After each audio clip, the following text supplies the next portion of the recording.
With the Euros around the corner, it is a return to the top flight of the Nations League for Wales. And it's in from Bonnet-Sayer. It's only taken 4 minutes. It's free for James, has tried it, hits the post. And Wales have lost, but they certainly haven't disgraced themselves in Monza tonight. It's going to be spilled and it's going to be scored.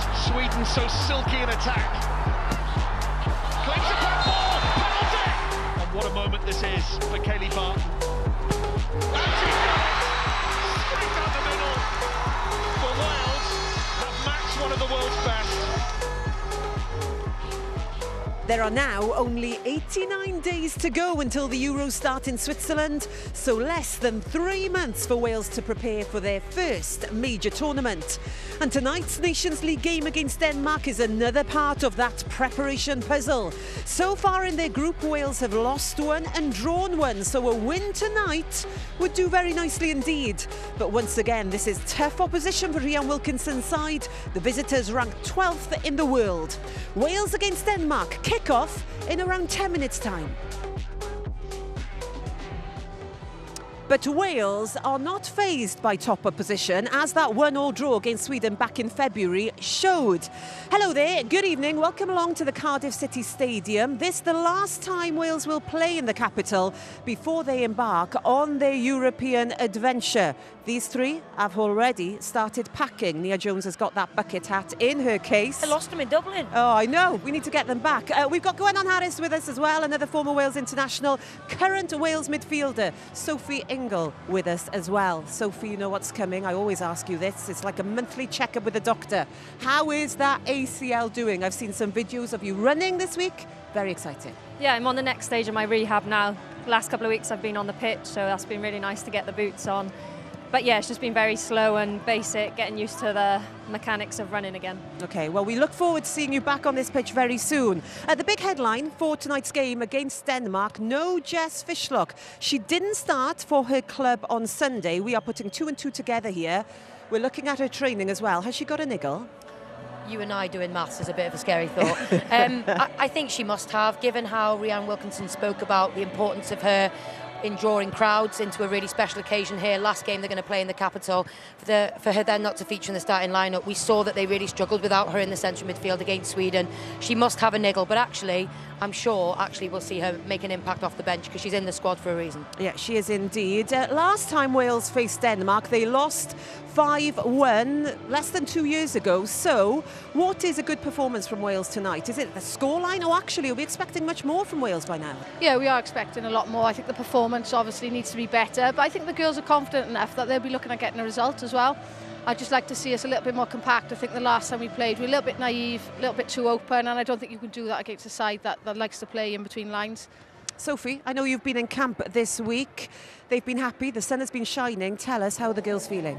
Yeah, they've come into camp in a good mood. I think going off the back of the last camp where they had a great result against Sweden, you're always going to come into the next camp on a high. They're full of confidence. And like Gwennon said, maybe now we just need to tighten up a little bit defensively and we can really, punish teams that are ahead of us right now. Right, I'm glad you've got your trainers on. We are going to head to studio, not too quickly, you. As we do that, let's hear from the Wales manager, Rhian Wilkinson, who's been talking to our reporter, Alex Richards.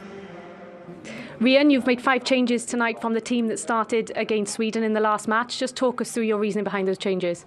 Yeah, I think we've seen by now that I'm a manager that does make changes. I'm someone who believes in my squad, and this is the right 11 to start the match, and equally there'll be a different 11 to finish it. Jess Fishlock, she's on the bench for tonight's match. Just tell us the reason behind that.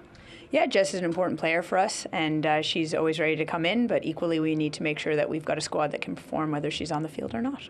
Denmark, they're going to be a tough test for you tonight. What are you expecting from them? Denmark's a very good team. I think they've got a real fluidity, especially in the midfield, that's challenging, and it will pose a big challenge to us. But equally, we're trying to prepare for the best, and this is one of the best, and we've got to make sure we raise our game to their standards. And how important are these matches for preparation for that Euros in the summer? A chance for you to see lots of different players? Yeah, I've talked about the Euros being the big picture and what we're working towards, but equally these are really important games to grow our own belief, but equally to measure ourselves against some of the top nations in the world. So we're taking it one game at a time. Rhian, best of luck tonight. Thanks for your time. We made it. Just about, all four of us. Interesting to hear Rian Wilkinson there talk about the changes. 5 changes between Italy and Sweden, another 5 between Sweden and tonight. Her philosophy as a manager is to mix things up. When we're talking about depth going into a major tournament, that has to be a positive, right? Absolutely, and we've seen Bellamy do it with the men's side as well. It's exciting for us to find out who's starting each game, and we really do have experience across the squad now that you can afford to pick certain players for certain styles. I really like the team that she's gone with tonight. I know Gwennan's going to discuss how that back 5 changes things a little bit, but I love that she's brought in the experience of Rhiannon Roberts and Lily Woodham that she left out in the first half, crazily now, against Sweden, but boy did they have an impact off the bench at half-time. Obviously we've lost Barton, but when we've lost Barton, we've actually gained Rachel Rowe. So these names now, it's not just a one-man band, it's not just the Jess Fishlock show, as class as she is. There is class all over the pitch now, which is great. You talk about the shape. We have a back 5. Talk us through us, Gwennan. Do you think this is the right shape for this team, Denmark, this evening? Yeah, I think so. I mean, the last time I mentioned earlier when we played them that we were a little bit too naive and a little bit too open. So we're just a bit more compact. We've got that central 3, and then obviously Woodham and Kerry Holland can bomb on then and support the attack. I think we're quite fluid in the attack. And what's interesting for me is that she still hasn't reverted to putting Hayley Ladd at the back that we've seen for so many years, because she's had a superb couple of games in midfield. This is the sound, by the way, of the Celtic horn. Gwennan, tell us about who's playing this horn. Yeah, I actually work with this man here, so Mr. Gareth Roberts. He's a music teacher in Ysgol Glantaf. He's very excited, but a bit nervous to be doing this, because it's apparently really hard. Well, I'm sure it is. He did a fantastic job. Well done, Denmark, let's talk about their players. Pernilla Harder, right then, you know her very, very well, former Chelsea player. She's been doing so well for Bayern Munich, scored 6 goals in the Champions League. She is such a danger. She got a hat-trick when they last beat Wales 5-1. They have to stop her tonight. Yeah, she's a top player, and whatever team she's been at over the years, she's a goal threat at the end of the day, and we've seen that 2 years ago when she scored 2 goals against us, and probably linked to what Gwennan's saying with the back 5. That's maybe why we've gone a back 5, to maybe protect a little bit, because sometimes we'll have to double up on her. Have you been impressed with the Wales defence? Have they improved in that area with Rian Wilkinson at the helm? Definitely. I just think there's a stubbornness and a confidence about them. I can't look at that lineup now and think they're ever going to leak 5 goals. Definitely not at home. Let's remember, Rian Wilkinson, as Welsh manager, has never lost a game on Welsh soil, so that will give them huge confidence going into tonight. I know they're 12th in the world, but given the fact that they picked up a point against Sweden, they'll be full of confidence tonight. Do you think other countries will be looking at that result against Sweden and they'll think, oh, hang on, Wales are not just making up the numbers at the Euros, they are here to compete, they look comfortable with the ball, a win is coming soon for them against the top side? Yeah, I don't think many teams would want to play against us, because as Nia said, you know, we're relentless as well, without the ball especially, and I just think, you know, we rather that tag as well. We'd rather be the underdogs. I think we perform so much better when there's less pressure on us, and we can go and surprise, and hopefully we will actually have a lot more numbers bobbing forward to support an attack this evening as well. Sophie, we're seeing some lovely pictures there, and Hannah James, the captain, hugging one of the mascots. It's lovely to see. Yeah, it's her little brother actually. I think he tries to be mascot as much as he can before he grows too big, but yeah, he idolises her, and you can see that, you know, the way he's looking up at her. Yeah, it is pretty special. You can hear Zombie Nation in the background. The teams are good to go. Gwennan Harris, you have to leg it up to commentary, because waiting for you there is Simon Davis. Good evening, Simon. Thank you, Catherine. Good evening. Wales continue their campaign against top-seeded nations and continue the build-up to their summer in Switzerland and the European Championships. And after that draw against a really strong Swedish side, who would bet against Rian Wilkinson's team tonight? Wilkinson's attitude is to become the best. You have to face the best. And they've certainly done that so far in the UEFA Nations League.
This crowd in Cardiff hoping to see another proud performance from Wales after a solid start to their Nations League campaign, including that draw against Sweden in Wrexham.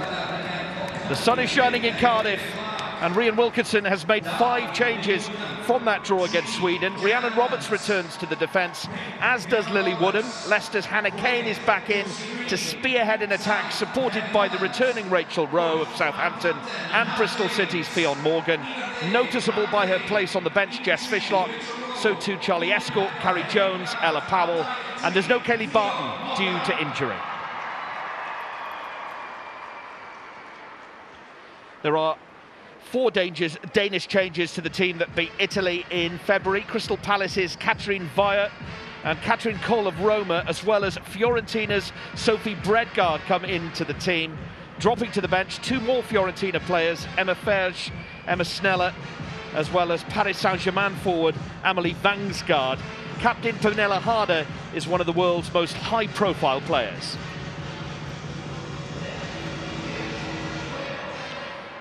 Referee Michalina Diakov leads a team of all Polish match officials this evening.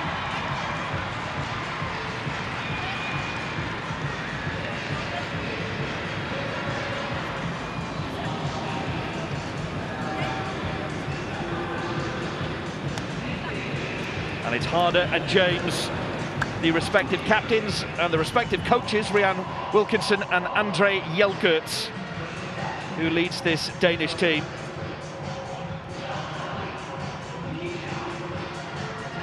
Well, amongst the team huddle there, and Harry James, the captain of Wales. And as you can see, the number 13 there of Rachel Rowe of Southampton, back after a thigh injury,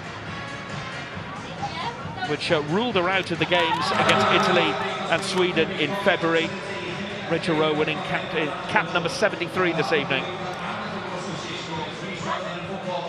Pernilla Harder, one of the world's best players, has already scored in this campaign. A penalty against Sweden, although that was a 2-1 defeat. And Kerry Holland has been one of the standout performers in this Nations League so far, and almost scored a brilliant winner against Sweden in Wrexham. And I'm delighted to say that Gwennon Harris has made her way back from pitch side, and you haven't even broken sweat, Gwennon. No, well, thankfully I got in the lift, so the lift was a bit quicker and it didn't break on me. Well, it's a sun-drenched night in Cardiff, and another top-seeded test for Wales in the Nations League. It's Denmark who've come to Cardiff. Can they be humbled in the Welsh capital? That is the big question, Gwennan. But Wales have certainly held their own so far in this Nations League campaign. Yeah, they have, and it's another big test this evening. They'll be hoping to get off to a good and a strong start. It was the last time they played here, conceded an early penalty, and it's imperative that they, try and build their way into the game, not give away any errors like that. And Olivia Clark immediately trying to play it up towards Fionn Morgan, Harder with a header. And the Danes, who have been used to scoring goals here in Cardiff, remember their 5-1 victory here. And I think Wales will be looking to put that certainly behind them. A lot has happened since then in that previous Nations League encounter. And of course, both teams will be heading to the European Championships this summer in Switzerland. So I think this campaign, ideally for both teams, is somewhat of a preparation for that. Here's Rowe. I've just seen already, just Wales matching the shape that Denmark play. They've started the Nations League campaign, Denmark, with a 3-back, drop to a 5 when they defend. Sometimes they drop to a 4. A lot of teams play different systems and formations, in and out possession. And Wales opting for that 5-back out of possession. Holland finding Ladd, playing further forward up the pitch. We're so used to seeing her, for Wales anyway, as part of a defensive unit. Just by trade, she is a very accomplished midfielder. And it's all about experimenting, isn't it, ahead of the European Championships. That is what Rhian Wilkinson intends to do, you feel? Yeah, most certainly, and you have to have different styles and be able to adapt, you know, different plans for different teams and be able to adapt within those games then, and that's what she's trying to develop. Ball forward from Trollsgaard. Won by James. Trollsgaard winning her 194th cap tonight. Most convincing of passes from Ostergaard, the goalkeeper. Denmark through Via. Stopped in her tracks by Rachel Rowe. Good to see Rachel Rowe back, of course. Missed those games in February. Yeah, she's an important part of the Wales squad, isn't she? And she brings so much attacking threat, as well as her tenacity off the ball as well, setting the press. Harder. Supported by Holmgaard. Tackle by Roberts. Holland has gone to ground. Harder continues. A dangerous ball in the area, and the danger not away. Here's Cole. And the block and the clearance eventually from James. Well, I think Kerry Holland was looking for the decision before Harder put that ball in. And I wasn't quite sure whether it was her shot or a cross to that back post. Well, she's got Gemma Evans to thank on 2 occasions. Firstly, just reading the danger at the back post, being able to track the run of Brune, and then just following up on that then to close down and block the shot from the edge of the area as well. One of Rhian Wilkinson's ever-presence. Gemma Evans, along with Hayley Ladd, played every minute of her 12 games in charge so far. Been a commanding presence, the Liverpool player for Wales. Roberts, back to Clark. Risky stuff, but did well to find Roberts again. This is nicely done by Wales from defence, but it was Rowe who gave it away. Via. Harder. And the clearance eventually from Josie Green.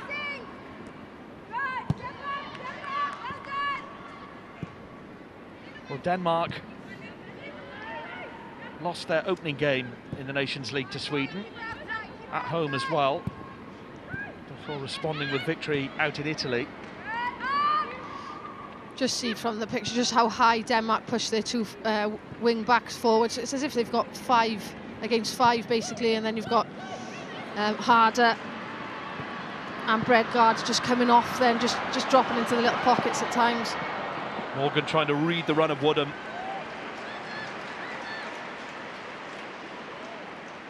Well, Woodham has got pace, but I think we perhaps would have preferred to see Phil Morgan on the receiving end of that pass. Nice vision, though.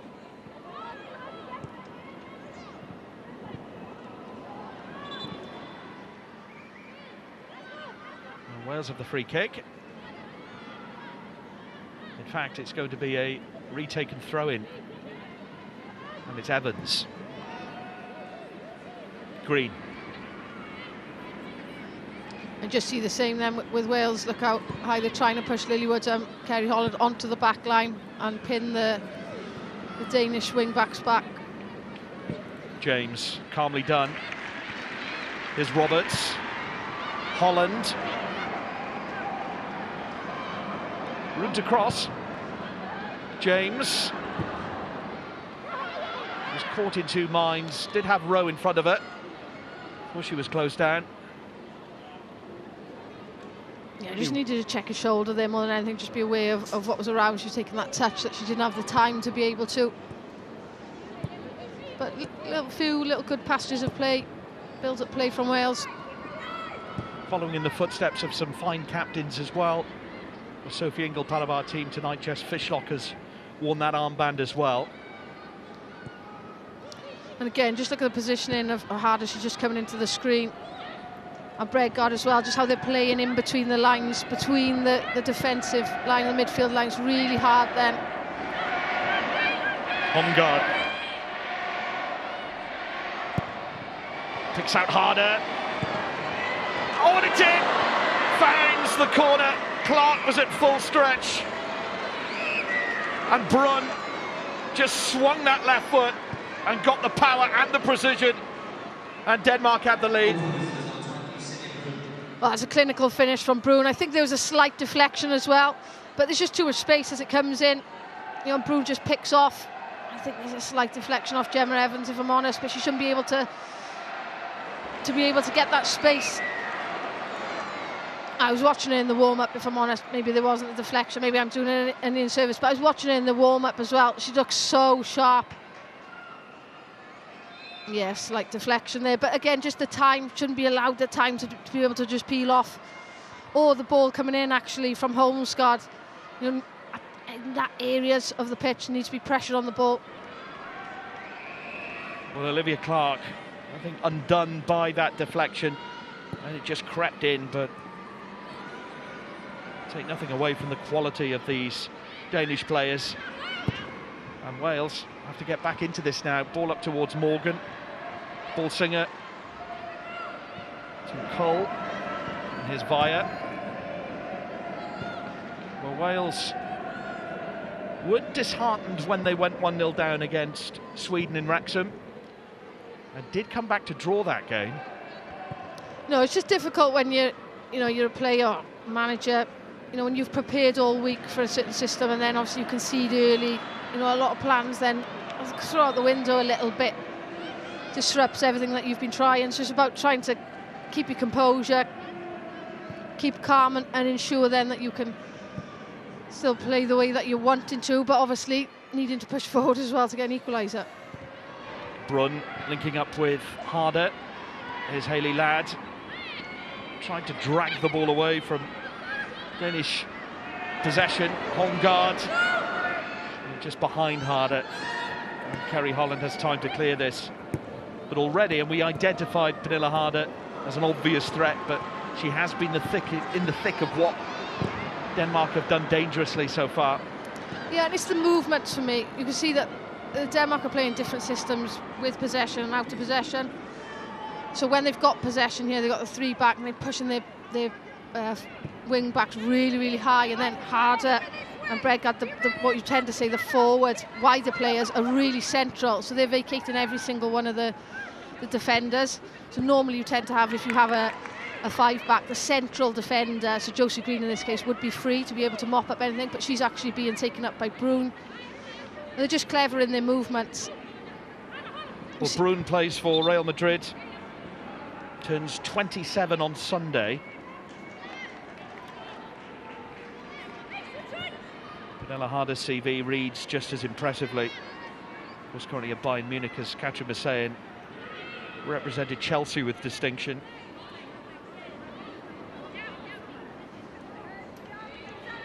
Ultimately, this is the sort of opposition that Rhian Wilkinson wants to play. Gemma Granger, her predecessor, said exactly the same thing. You've got to test yourself against the best teams, but you can't afford to make mistakes. Here's Via. Balsinger. It's a lovely weighted pass over to... Has reached Bredgard. Let's bow in towards Harder. Here's Balsinger. It's been a confident start from the team ranked 12th in the world. Holmgaard. Harder. Well, it's opened up. Is it 2-0? Well, a good block from Gemma Evans again. And Torgerson's effort straight at the Liverpool defender. It may go out for a corner here.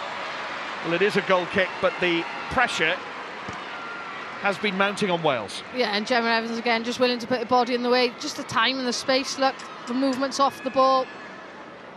And Denmark able to play quickly as well. 1-2 touch, which is really hard to defend against Evans standing tall. It's the third important block in the opening 10 minutes. What's interesting is that Wales are trying to force the ball out wide because of obviously the positions that the forwards for Denmark are taking, but actually those Danish players are then spinning off those players and picking up the pockets of space and making overloads in the wide areas. I'm just struggling to deal with that at the minute. Unsure maybe who's the one that should be taking the responsibility of going or not.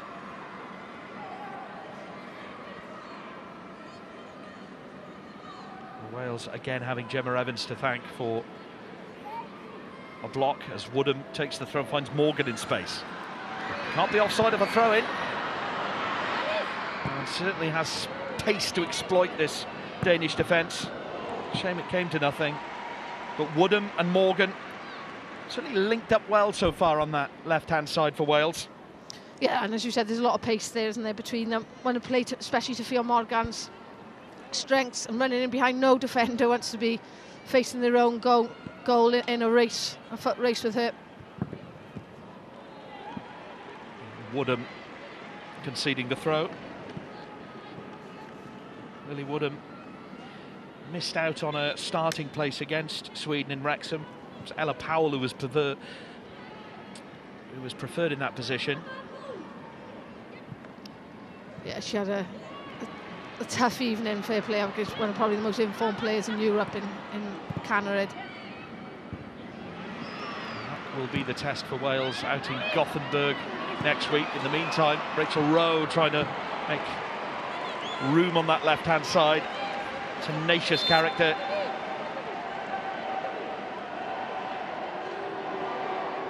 Rachel Rowe winning her 73rd cap this evening, the Southampton player.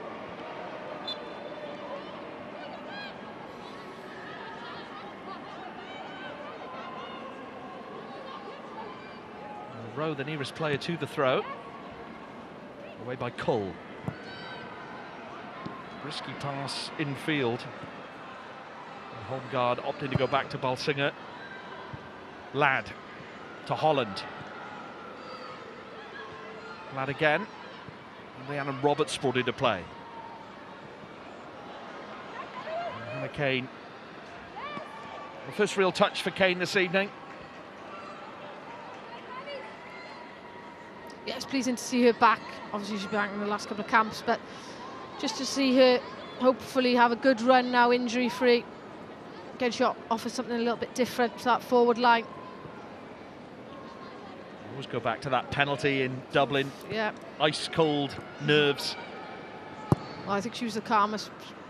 She might not have felt it, but she looked the calmest person. And certainly a penalty kick she will not forget in a hurry. I do wonder if they're preparing for penalty kicks out in Switzerland. Should Wales get to the knockout stage, then she'd be first on the list. Here is Kane. Trying to find Morgan.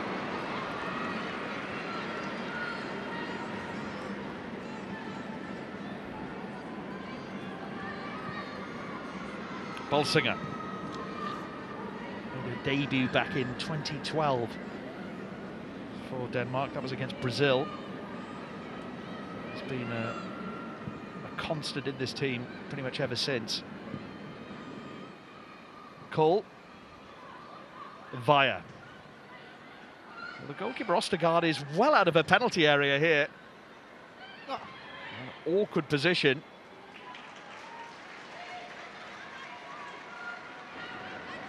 Yeah, Josie Green just stepping forward then to try and intercept. And just to foul her. She's had a bright start to the game as well, winning a few of those battles.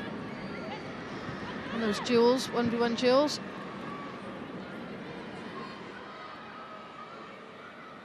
Green. Hayley Ladd. Wales seem to have settled in the last couple of minutes or so. Yeah, and I think it's important that they have, you know, a few moments of spells with the ball now, just as you said, to get that confidence back and just settle into the game, find their rhythm. Haspo. And the flick on from Bredgaard was intended for Brunn. Green being chased by Brunn. Olivia Clark calmly away. Does well to find Rowe.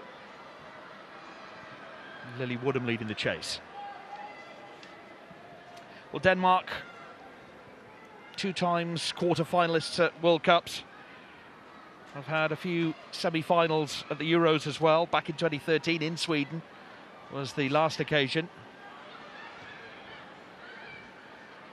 Yeah, and it's harder. That was, you know, their main person when they got to the final 2017 as well. Cole to Bredgaard. Pretty straightforward for Clark in the end, but there was room for Bredgaard of Fiorentina. Yeah, and I think it'd just be worrying signs for Wales just how easily Denmark are able to play through and to create half chances like that.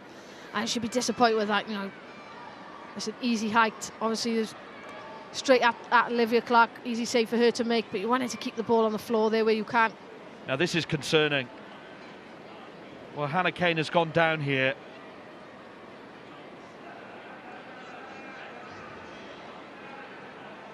Holding that left ankle. Yeah, I'm hoping that's not an Achilles injury, because if it's an Achilles injury, it tends to take quite a long time for recovery. Well, Hannah Kane has had, over the years, rotten luck with injuries. Yeah, I feel like I might have just given her the commentator's curse, just talking about hopefully that she'll be having a clean bill of health and a good run. And this is the situation that we find ourselves in, Gwenan, when we talk about injuries ahead of such an historic summer ahead. And this is the importance, though, of giving other players their opportunities and developing, you know, that depth. You know, we talked about maybe the differences that the experienced members had when they came on the pitch against Sweden, but for me, the players starting really have to have the opportunity to be able to play at that intensity and have that exposure. 5 minutes here and there isn't good enough, so to have that from a starting point of view will develop them in the long run. We're just trying to read the situation from Hannah Kane's face. Hopefully not too serious.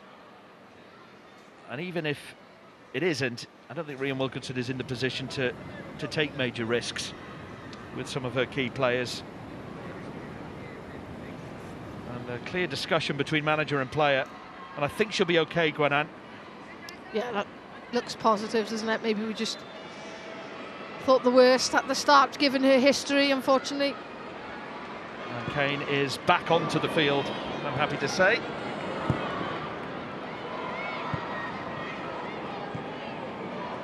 Woodham stepping forward to try and deny Brett Guard. Via. The attack is on again. Harder's through. Clark read it. It was a heavy hit pass anyway. Yeah, you can see Harder just pulling on the shoulder of Josie Green, but as you said, Olivia Clark, good positioning, good awareness to be able to read the situation well. Clark spotting the returning Hannah Kane. Via. Cole. Holmgaard. Rachel Rowe wins possession and starts an attacking move. Morgan. Here's Lily Woodham. Kane. Over the head, and Via with a clearance. Still there for Ladd.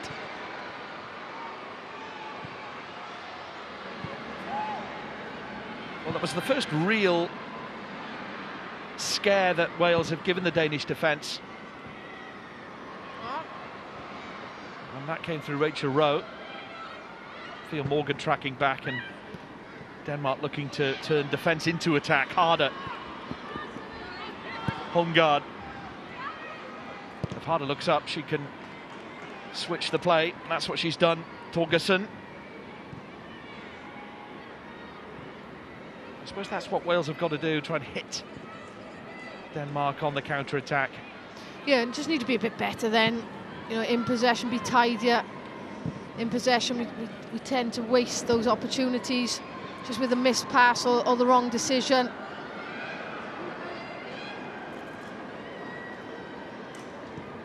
I personally would have actually liked to have seen, you know, the combination. You see Rowe trying to link up and play off Fionn Morgan. Yes, sometimes you could say he's forcing it, but just having the confidence to be on the half turn. Actually, Fionn Morgan could have given it back or half turned herself. Strong header from Roberts. Kane. There's room to cross. Morgan.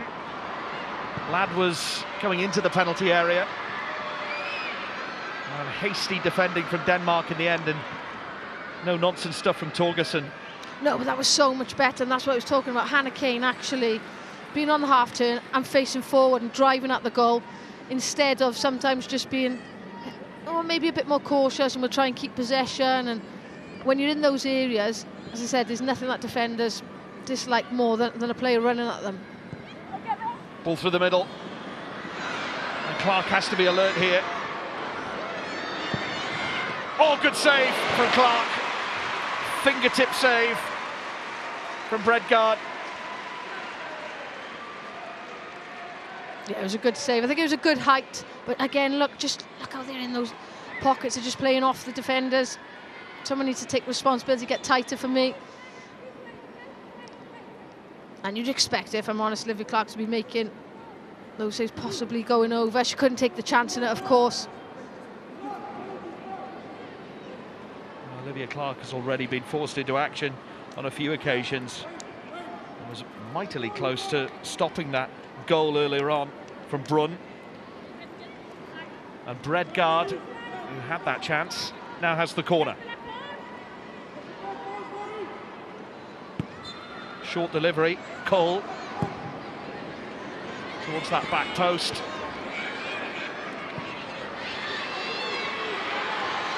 Fia Morgan just about gets it to Rachel Rowe. Now, if Rachel Rowe could keep it in play here, the attack would be on. And Via was always in front of her.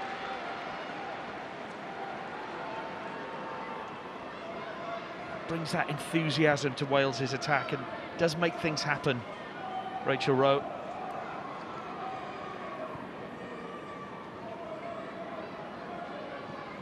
Cole.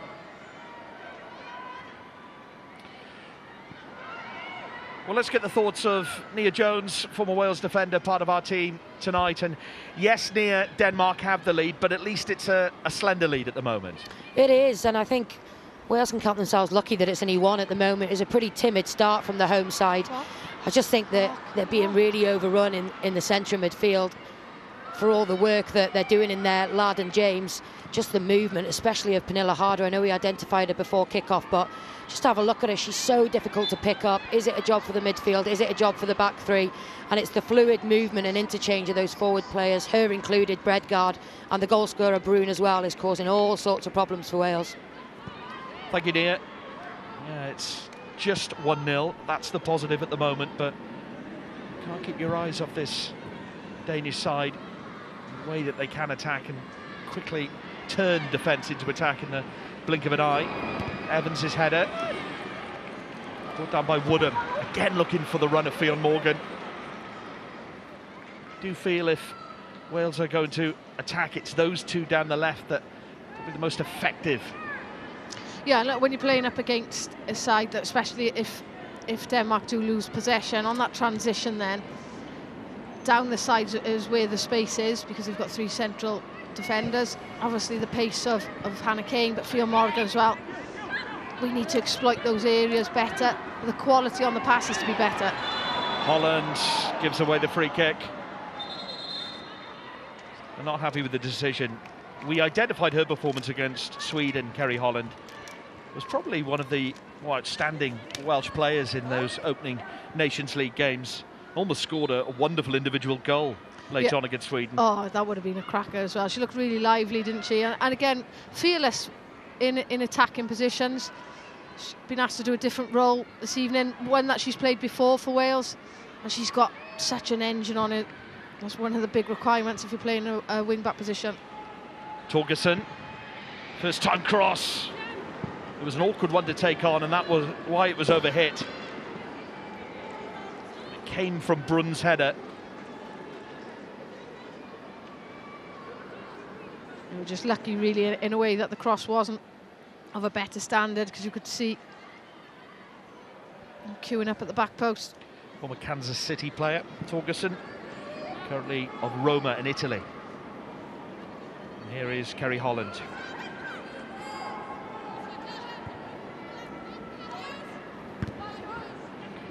It's given straight back to Denmark and to Hasbo. Rachel Rowe again stepping forward. James. Oh, they've given it away to Brunn. Harder. Holmgaard. Corner. Well, Wales almost punished for sloppy passing at the back. Yeah, one of the biggest problems as well, we're being pinned back so much that we haven't got an out ball. You can see just even how deep Fionn Morgan was, and everybody was in the defensive third. It's just relentless at the minute from Denmark, being able to just maintain waves of attacks. there are similarities to that Sweden game in Wrexham in that we saw relentless periods of possession from the Swedes, but didn't add to that one-goal scoreline, and that allowed Wales to get back in the game. Certainly hope that would be the similar outcome tonight. Cross from Bredgard is a decent one. Oh, it's hit the post!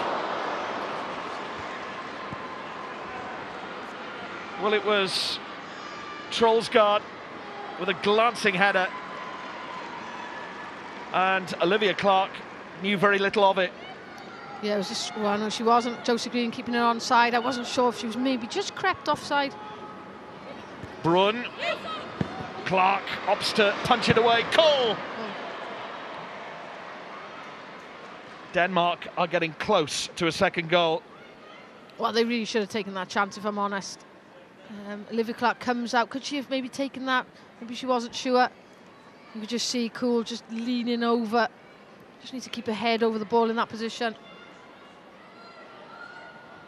Although we see Andre Jelgerts, the Danish head coach, I think he, by his expression there, feels that his side should be at least 2 up here.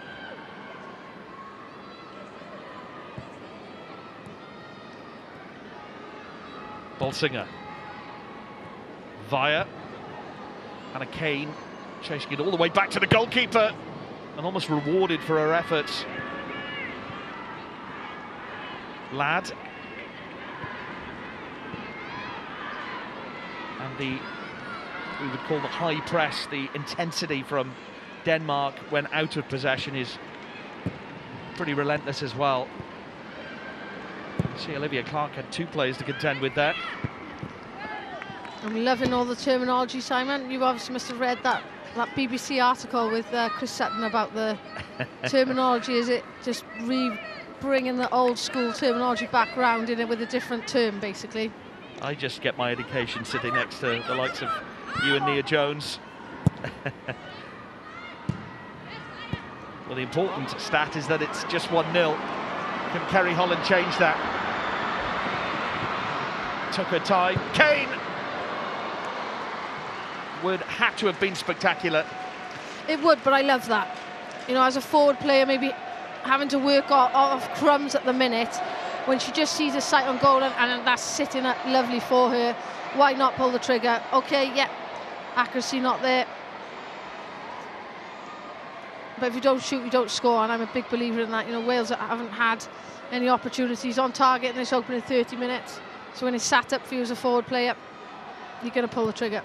And it's good to know that that potential ankle problem has proved not to be a problem so far in this first half for Hannah Kane. Wales have a throw. And it's Woodham.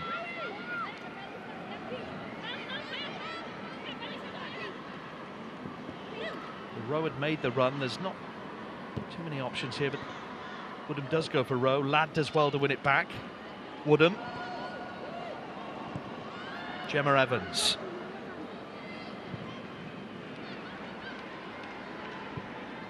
Roberts. Thea Morgan had made the run, the ball just behind her. Down the other end, it's a chance for Brun. Green back to Clark. Well, it's still not away for Wales. It's risky stuff, and if they're not careful, Denmark are going to get it back. Josie Green in the end opts for the no-nonsense approach. Oh, I was nearly watching behind my hands there. I was kind of a little bit scared. It all came from that Clark pass, and initially Denmark sensed danger. Well, it all came because we couldn't hold the ball up again. Up front, just maybe a miscommunication between players coming to feet or running in behind. And there needs to be a mixture of that at times as well. Can players, you know, come to feet instead of running into the space? Fia Morgan, maybe, yes, we know her strength is to run behind, but she needs to be able to mix it up and hold the ball up as well. Be able to just give Wales a platform to play off. Holland. Tackle from Hasbo. Now it can open up for Wales here with Gemma Evans and Woodham to her left, up against Torgerson. Green. Ladd calmly to Rhiannon Roberts. Kane adopting a wide position here. Morgan. Holland. Ball into Rowe. Woodham. Good block. Torgerson. Much better from Wales. And as I was talking about them, Fionn Morgan coming deep this time and just interchanging that pass into Kerry Holland. He did a few runners across the front, but it fell to Lily Woodham at the back. And we've seen her pull the trigger from there, haven't we? In this stadium, big goals. Probably Wales' best move of the match so far. And Lily Woodham has already scored 3 goals in her Wales career. So close to a 4th. But it's a corner. Roberts goes for it. Green is on that back post. Header from Ladd. Could go back to Kerry Holland. The top of your screen on that Wales left. Holland battling for it. Has Kane in support. A collision with Kane. James. Roberts. Towards Kane. Holland. Flag has stayed down. Kerry Holland! Wales are back in it.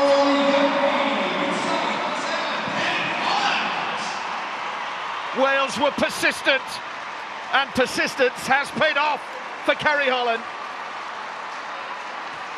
Well, it's similar to the other 2 games, and we've rode our luck on occasions, but Kerry Holland making something out of absolutely nothing here. She shapes to shoot, tucks back in, and then she just fires it again. There's a slight deflection there. That's been both teams getting a little bit of luck. But she made that for herself. And it's been a far better last couple of minutes, hasn't it? Period for Wales. Well, it came after a tremendous attacking move of which Holland was involved, and Wilkinson leading the applause for Wales's equaliser. Well, you mentioned before as well, she's been so close to scoring in that Sweden game. A couple of really mazy runs. And she actually sparked probably the little good period that we've had with a real drive and run down the right-hand side about 5 minutes ago. And Denmark have not taken their chances, and sometimes you get punished for that. And if Wales can keep it like this until the break, Gwenan, I think Rhian Wilkinson will be a very happy woman. Yeah, she will, definitely on the way the play has gone, especially the first 30 minutes. Harder up against Roberts. Opts for Cole, one of those players who missed earlier chances. Trollsgaard with a misplaced pass, and Wales now with a bit of confidence going forward. Lily Woodham has Morgan in support. Fionn Morgan. Wales looking to take the lead here. Holland was waiting for it. It is a corner. And how things can change in international football. Oh, superb play from Lily Woodham from one end of the box to the other. I was just looking, maybe could Fionn Morgan have used her left foot there, and then when she's looking back, probably Rachel Rowe just changed the angle on the cross if she decides to cut back and change the angle. However, Wales have a corner. It's been an excellent spell the last few minutes. Never mind the goal, the attacking intention is clear to see. And Wales looking to take the lead with this corner. Lily Woodham. Not a bad delivery either. Evans had made the run to the near post. Back out to Woodham. Oh, great skill. Kane. Kane! Well, that would have been a fine second goal for Wales and for Hannah Kane. Oh, well, firstly, the delivery from Woodham, outstanding, and then a great little piece of skill just to create the space as we see here. Brave then to go in for the header. And she didn't think about it, did she? Hannah Kane, instinctive. I'm liking the fact as well, she's confident enough to be using both feet. I mean, you would expect them at this level to be, but a lot of players maybe prefer to try and check back on their stronger foot. And how about the composure from Woodham? He's really matured in the last year or two as a Wales international. Has, with the exception of that game against Sweden in Wrexham, pretty much made that left-back position her own. Yeah, most certainly. I think the fact that, you know, she's moved to America, but then actually wasn't playing as many minutes as she wanted, so she's on loan, back playing regularly in the WSL, especially with the summer ahead in her mind with Crystal Palace. Just getting those minutes, getting that time in. And as with anything, you know, age with experience comes then. Holland. Trying to find Fionn Morgan.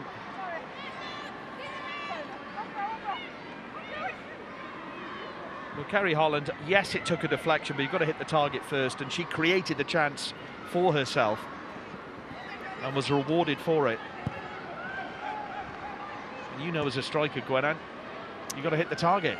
Yeah, exactly. And making that little opportunity for yourself as well, backing yourself maybe in those 1v1 situations. You could just see the way she feigned to shoot and then cut back onto her stronger foot. We know the power she's got in that right foot as well. Yes, it took a deflection, but it was on target in the first place. Evans. Green. Crystal Palace. Roberts. Rowe. Wales looking to finish this half strongly here. And I think had Denmark taken one of those chances, maybe it would have been a different story, but 1-1, Wales are growing into this game. Hannah Kane straight to the goalkeeper, though, to Ostergaard. Yeah, you could see the intent there. She got her head up and she was just looking for that crossfield pass to Kerry Holland, but good to see actually our Wales' forward players, the wider of the three, so Rachel Rowe, Hannah Kane, even though they're all interchanging, just dropping into those little pockets of space, similar to how Harder and Bredgaard have been doing for Denmark. Via in towards Harder. Bredgaard. Holmgaard. He's cut in field. An excellent run. Trollsgaard. He's got Torgerson to her right. Torgerson's cross, not the best. And then Harry James plays it to Hannah Kane. And on that occasion, expected the run, I think, from Fionn Morgan. But with around 5 minutes to go plus added time, Wales very much in this Nations League tie. They just need to stop attacks like this, and that's what Gemma Evans does. Yeah, she's been very good in the first half, Gemma Evans, just reading the play, anticipating. Excellent pass to Holland. Rowe. Here's Hayley Ladd. Morgan. Just beaten to it by Bolsinger. And Via has given it straight to James. Unfortunately for Wales, Cole was in the way of a pass to Morgan. Well, Denmark have been rattled in the last few minutes, I would suggest. Here's Rachel Rowe. Now, she is capable, believe it or not, from that sort of range. But Wales have improved as the half has gone on. Yeah, and again, you know, you don't mind your forward players pulling the trigger in those areas. If I think maybe Hannah Kane, Fionn Morgan were a little bit higher, then you're looking to slip the ball through. But just playing in those little pockets, as I said, similar to how Denmark have been playing, just been causing that Danish defence a few problems in the last couple of minutes.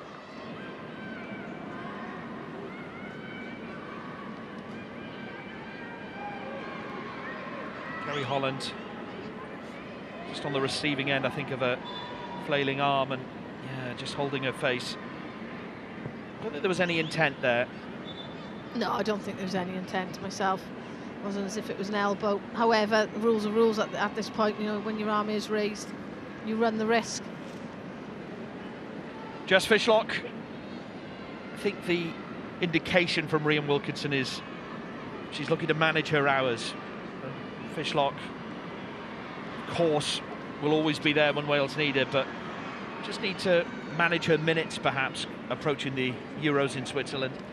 Yeah, of course. I think, you know, that's common sense when you've got a player that's, you know, only at the start of his season, let's not forget, you know, the American League, the NWSL, is only into it's the third week now of fixtures. She had those injuries over the period of the Republic of Ireland she played through. She had to come off, which says a lot because she wouldn't be coming off any game unless she had to.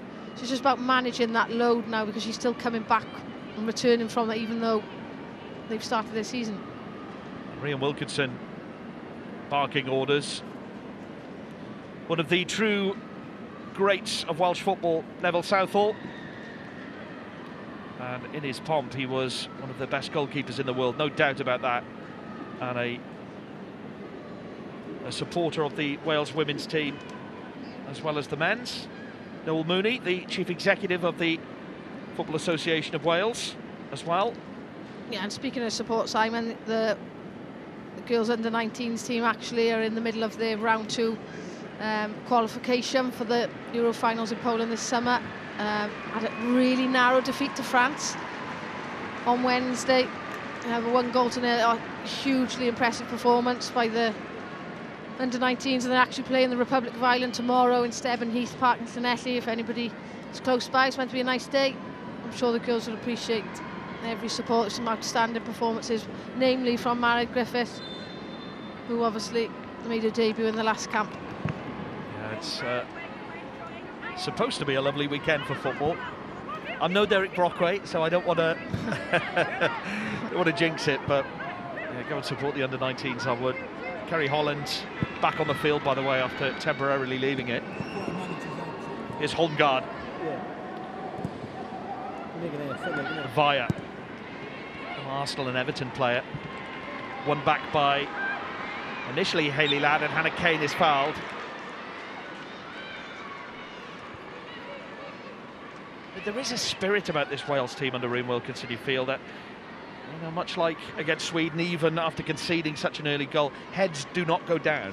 I think there's a real growing belief. I think we've seen that over the last year, especially following on from the result in Ireland and making history and getting over that barrier that's taken so many years to be able to qualify for a major tournament. But it's also about being a little bit more clinical, being a little bit more ruthless, and maybe not giving away so many chances, because we have been quite lucky at times, obviously this evening, but in the campaign in general, that teams have been wasteful. I think back to that Sweden game, the game could have been out of sight. The same with this game, so it's just about being a little bit tighter, but learning from those experiences, and I think that they are doing that. Ball with Clark. And we are awaiting that added time board. 4 minutes. There have been a few stoppages for injuries. Hannah Kane and indeed Kerry Holland. Maybe time for Wales to get a second goal here. Morgan. Holland. Well, the ball came into her with pace. And Denmark looking to respond. Harder. Brun waiting in the middle. Harder looking to go it alone. Still there for Bredgard. Danger not away for Wales. That's a good cross. Aspo. Rowe tried to deny her. Harder. Cole. Brun. Harder again. Wales have to get hold of this ball, and they do through Woodham. And they were all queuing up for Denmark. Yeah, they were. Felt like they were trying to walk it into the goal as well. But again, some bodies being put on the line. Rhiannon Roberts this time, closing out quickly, blocking the shot. James, no foul against Bredgard. Back to Clark. We just saw in front of Clark there, Josie Green stopping the run of Brun, showing good anticipation, a bit of experience there from Josie Green, who's on the ball now.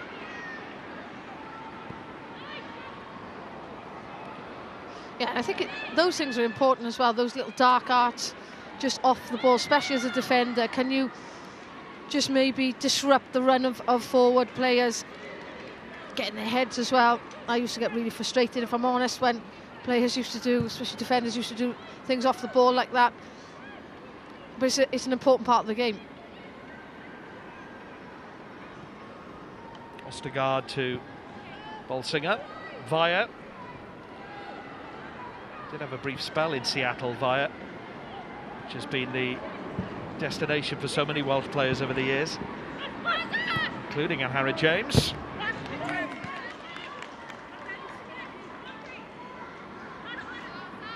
Who is wearing that captain's armband with great pride.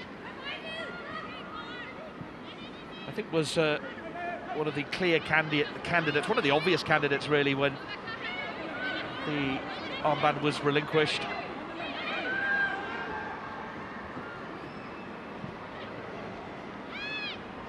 Morgan trying to win the ball back.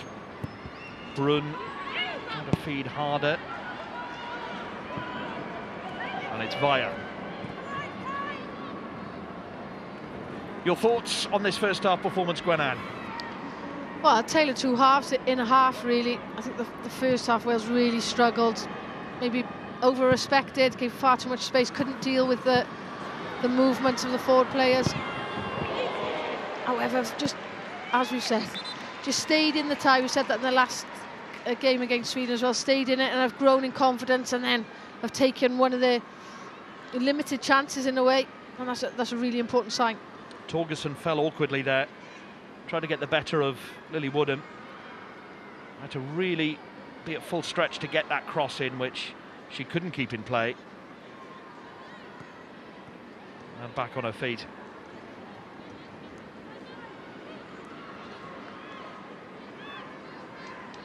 Goal kick Wales to see out this first half from Olivia Clark.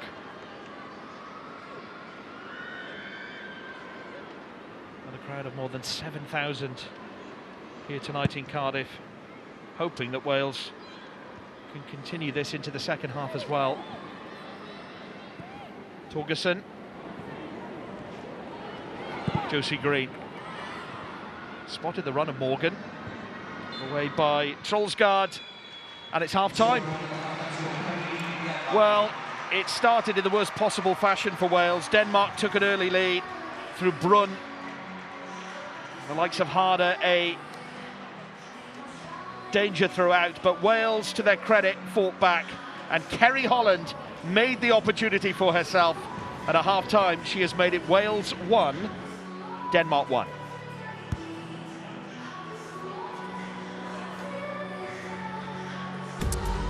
Well, Wales were living off crumbs for most of that first half. Denmark took an early lead. They were relentless, but never say never with this Wales side. Kerry Holland with the equaliser. They have grown into this game, and at half-time it is game on, 1 apiece.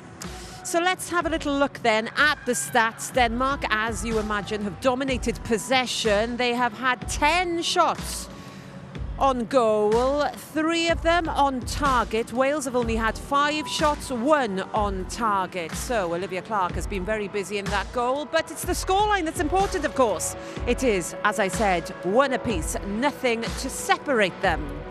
And interesting hearing Gwenan Harris there in commentary saying it was a tale of 2 halves in 1 half. Poetry there from Gwenan, but she's right, isn't she, Nia? She is. More maths for us, Kat, to get our heads around.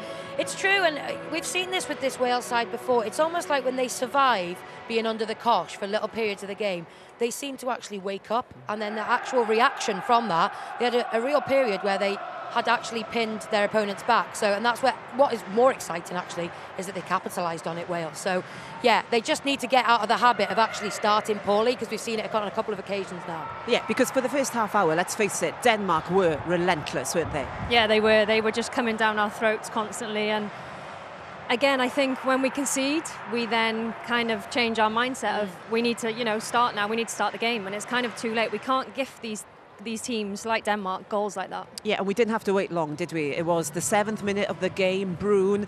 Now then, are we giving them too much space there? Is that what Wales are doing in that defence? Yeah, you can nitpick and look at tactical things. Rachel Rowe goes in, slightly wrong side, she gets beat on the press, then there's a little overload, and it's the fullback that's got a decision to make. And look at Pernilla Harder, we identified her before kick-off, but her movement, she just drifts away, and you could argue that it's a fluke that she gets a little deflection. But listen, she's got 77 goals for her country. Brun, I think that's her 24th in her 50th cap. those little subtle movements aren't flukes at this level. They're just first to the ball, but it actually comes from Wales not quite getting their distances right on their press 60 metres from goal. How difficult is it when you've worked on a system all week and then that happens so quickly into a game? You are chasing it, you have to compose yourselves, but it's got to be tough. Yeah, it's tough because people like Pernille Harder, they're clever. They're waiting for that moment where we just switch off a little bit, and she plays off the back of Hayley Ladd's shoulder there, and Hayley goes over to try and help Rhiannon Roberts, but on the back shoulder then is Pernille, so she can just get a touch straight into Brune, and these top players are going to score those goals, but we have to try and nullify that to start with. As you say, they are top players and they had so many opportunities in that first 30 minutes or so. They were ruthless, they were relentless. We were thinking, when is the second one going in?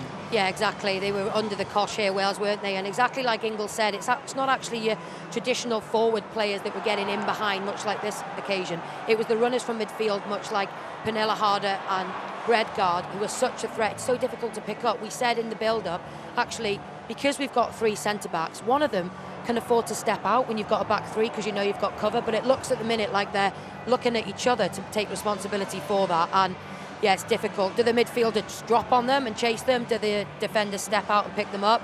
I think they'll really need to tidy that up at half-time, Rhian Wilkinson. What is it like as a player when you're on that pitch and it's just wave after wave coming at you? That's where I think we just need someone just to maybe go down and pretend they're hurt, or, you know, when we get a throw in, take your time and just try and resettle the group, because when it's wave after wave after wave, it's tough because you're trying to organise but they're coming at you. So you just need to kind of take the sting out the game as much as you can and try and regroup.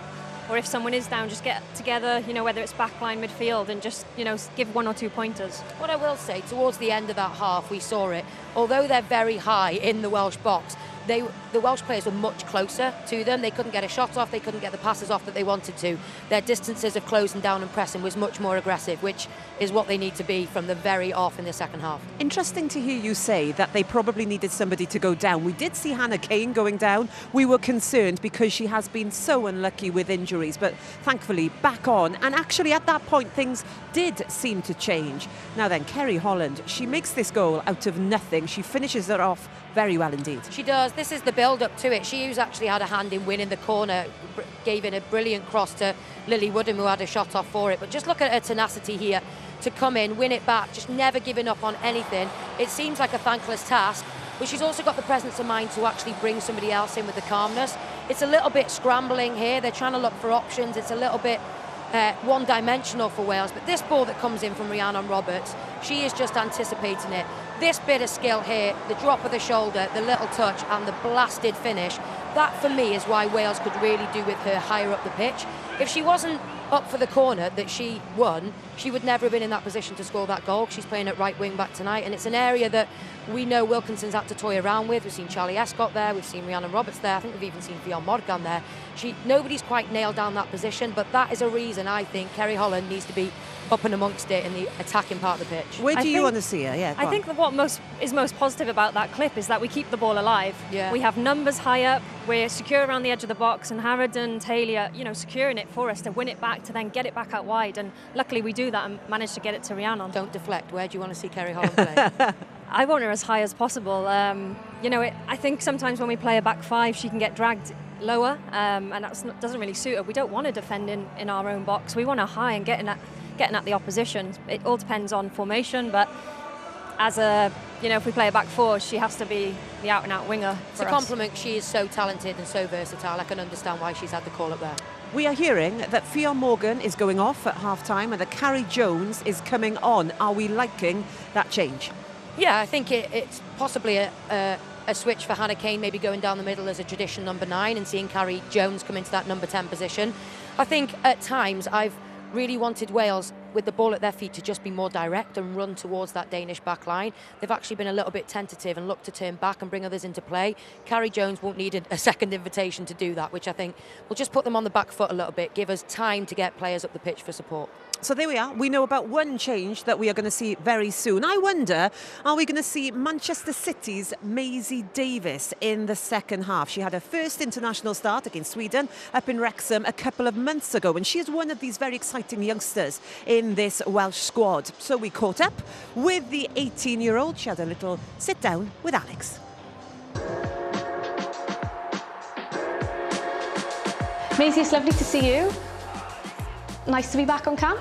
Yeah, really nice. Back with the girls, obviously. They really welcomed me in, and I think that's played a big part in how I can just be myself on or off the pitch. So I come into the environment April last year, and I think if I compare myself to then and now, I've really come out of my shell, and I'm just thinking, just being myself. You mentioned that moment last year. How special was it for you making your debut against Kosovo? What a moment for Maisie Davis. Oh yeah, no, that was amazing as well. I've actually got a tattoo with it on my I was going to ask you about the tattoo. The date was always planned, but the sheep with it, I don't know where that come from. Did you just decide on the day, I'm going to get a sheep? On the day I went, I need something to go with it, and my mum suggested something nice, like a daffodil or something, and I went, I'm going to get a sheep. It's a nice reminder as well, your first camp. It's a really nice reminder.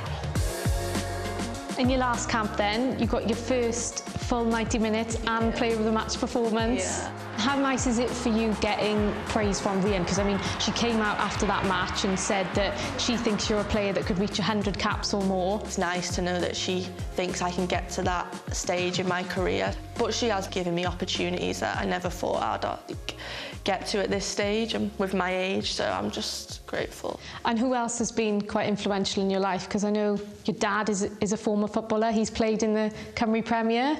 Yeah, he likes to take a lot of the praise. Does he analyse your performances? Oh yeah. Does it annoy you? Yeah, it does annoy me, but I listen to him because at the end of the day he does want the best for me, and I do appreciate everything he's done for me. What did he say to you after that game in Italy? Straight away I was on to negatives, and he was like, you need to sit back and realise what you've actually done, you've grew up and this has been one of your dreams and you've just done it. And obviously the player of the match topped it off, and he was just enjoy the moment, and he just obviously let me know how proud he was of me. How important are these games then, this Nations League campaign, for that preparation for the Euros in the summer?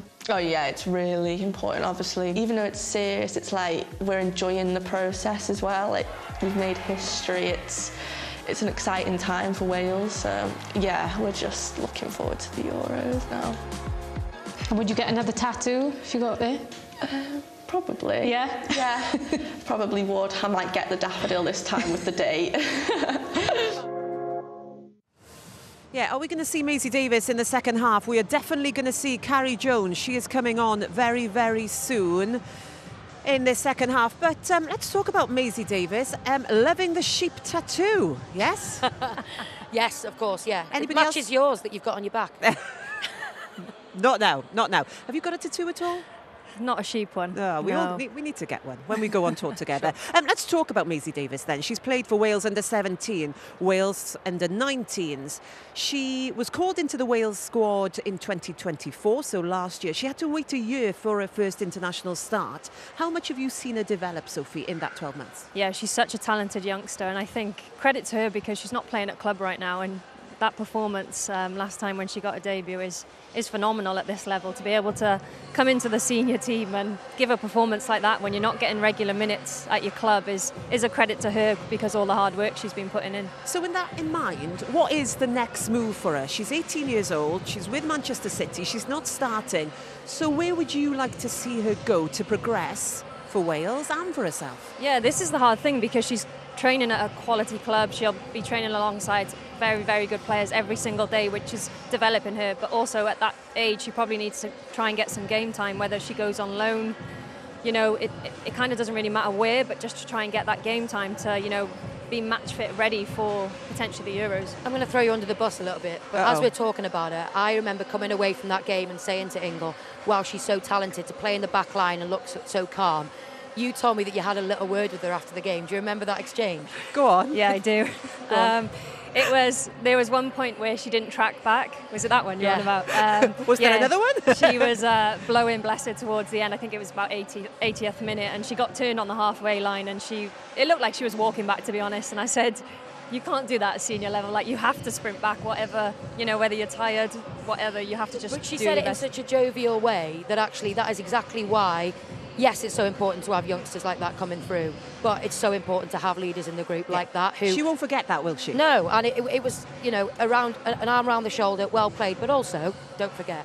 I'm never going to argue with Sophie again. Never arguing with you again. She might be around in 10 years' time, 2035. We've heard a lot about that year this week because we hear that there's only one valid bid for the World Cup, a joint bid between England, Wales, Scotland and Northern Ireland. Now, Jess Fishlock tweeted she's got another 10 years in her. She wants to be in a home World Cup. This is exciting news, Sophie. Yeah, it's amazing. But I'm not sure Jess will be around in 10 years' time to. It wouldn't surprise me, to play. honestly. Maybe she could play centre back. You know, you run a little less. Like it's easy. Is that what you're saying? Yeah, it's a bit easier than midfield or the 10 role that she plays. But I'm sure she'll be involved in whatever way. But yeah, it's amazing if it's going to happen. And you know, imagine bringing the World Cup here to Wales and to show off what a great country we are. And when we talk about the growth of the game, this is just what you want, isn't it? A home World Cup where the eyes of the world will be on Wales, England, Northern Ireland and Scotland, and all these youngsters will want to play, will want to watch their heroes. Well, absolutely. It's one thing hosting it and how exciting that is to go along and watch, but I tell you what, we don't want to host a World Cup and not have a team to get behind and support it. So if ever they needed an incentive to keep qualifying for those major tournaments, you talk about Carrie Jones coming on, you talk about Maisie Davis on the bench, those players should be setting their sights hot on that. Back to this evening then, 1-1. They are very much back in this game. What do you want to see more of in the second half? I think when we have the ball, just a bit more direct. I think sometimes we're too nice. We win the ball back and we go all the way back to our back line. I think we have to be ruthless at this level. That's the only way we're going to create more goals. We just saw Fionn Morgan not looking happy, Jess Fishlock having a word, devastated to have left the field. Yeah, absolutely. And you know, she hasn't had the best of service in that first half. She'll be frustrated because all of them are itching to be on the pitch. She'll be frustrated with how Wales have been in possession. But what I will say is whoever is in those forward positions for Wales, you can't always just be running in behind having shots on goal. There's an element at this level of you've got to put your body on the line, you've got to hold it up and you've got to be able to bring other people into play. That's not really her game. She'll be starved of service, she has been, but I think we can't be surprised by the changes Wilkinson's made either. She very often makes changes at half-time, and in the last match, they paid off. What we know about this Wales side is that they have plenty of character. They're going to have to show it in this second half. Yeah, definitely. I think it shows with us, you know, getting back in the game and getting the goal that we deserved. But again, we have to start strong, like Nia said, because otherwise they'll be coming at us and they'll be creating a lot of chances. A fascinating second half in prospect. Let's go back to our commentary team, Gwenan and Simon. Thank you, Catherine. And we saw the changes there. And for Denmark, the goal scorer Brun making way for Sophie Svava of Lyon. This her 57th cap. Clearly, the Danish coach Andre Jelgerts feels that a change is needed in attack, or certainly in the forward positions. Yeah, she's not a bad replacement to bring on, is she, Simon?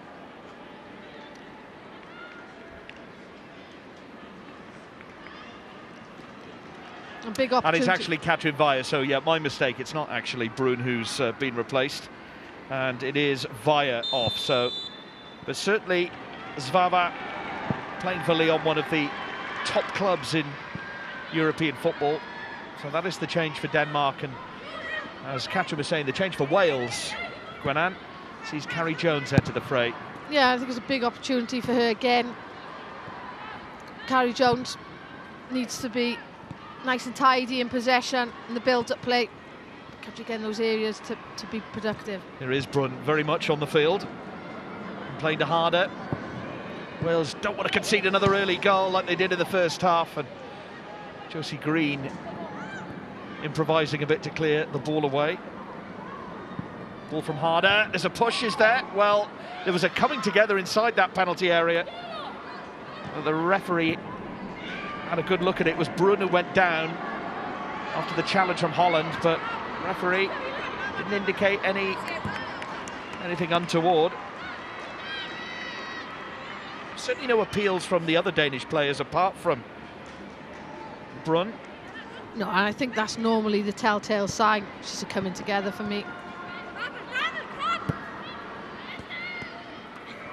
Woodham. Good play between her and Hannah Kane. Played by Torgerson.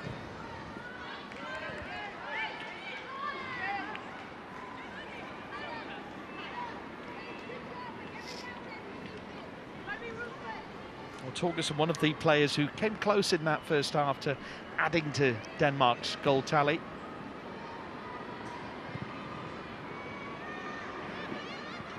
Holland to Rowe. Ladd picks up the loose ball. Brings Evans into play. Oh, the pass to Woodham didn't work out. And can Denmark take advantage? Bredgaard. Oh, Gemma Evans. Uncharacteristic, that, of her. Yeah, and it's those unforced errors that they need to just try and eradicate from their game. You just see Wales in the same shape, just a like-for-like change between Ffion Morgan and Carrie Jones. Denmark, however, look to be opting for a 4-4-2 now in the second half. Brun. De Harden is Zvava. The step over. It's a nice ball. Woodham did well. Brun's header. And Roberts, well, took the ball on her chest and then delivered the clearance, and it's another header away. But already in this second half, Denmark putting Wales under pressure, and Roberts with the clearance again. Rowe. I think Denmark will be frustrated how that first half ended. Bredgaard played it to Torgerson. Brun's header. Harder was in there too. Well, it went over the head of Brun, and it was Harder who put it wide. Yeah. But it has gone out for a corner, Gwenan. Brun just missed times. You just see her peeling off. She peeled off to Rhiannon Roberts, then made the movement late. Any sign of a good forward player with contrasting movements in the box. But I think she actually maybe just impeded the sight then for Harder.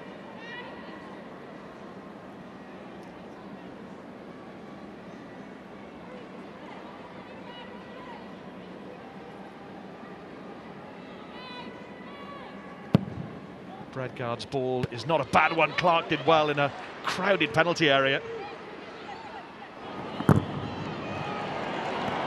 Carrie Jones taking advantage of Kerry Holland's tackle. Rowe. It's a first-time cross. Kane waiting in the middle. Was the only option really for Wales with that early cross. Yeah, I think it was a little bit optimistic trying to reach it so early. But as you said, you know, just not enough numbers there up in support. Maybe just needed on this occasion, you know, she was so wide to just hold the play, just delay it, pause it a little bit. Woodham bringing Kane into play. Nice pass from Ladd to James. Ladd goes to ground, no foul by Trollsgaard, and Harder is away. Roberts sticking with her player. And Kerry Holland tracked back too. Torgerson. Cole. Bredgaard. Oh, and Harder had made that run, and it was a vital header from Rhiannon Roberts. Holland. And a lot expected of Hannah Kane here.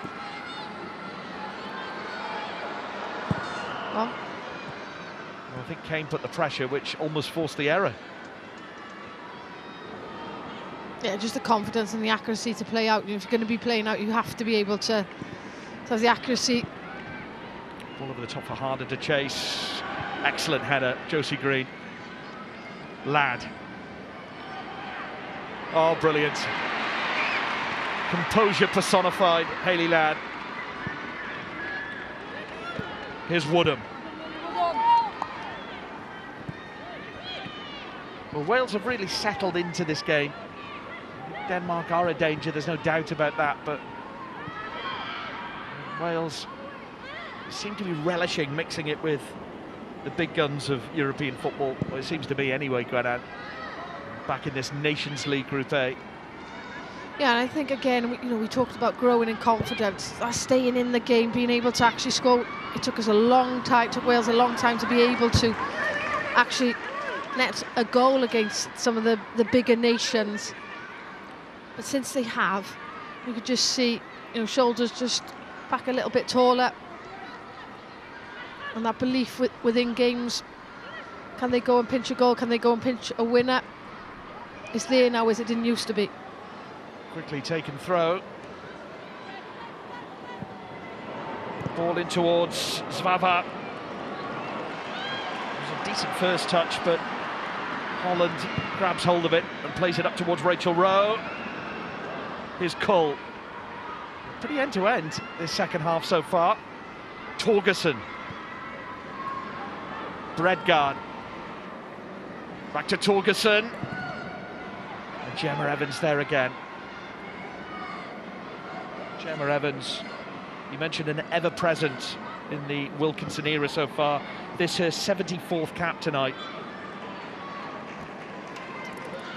Yeah, herself, Hayley Ladd, played in every minute of the 12 games that Wilkinson has been in charge. This being the 13th. And it's that sort of experience that's invaluable. You throw the likes of Sophie Ingle into the mix, as we hope Wales will do in Switzerland, fitness permitting. We've got some team. Here's Harder.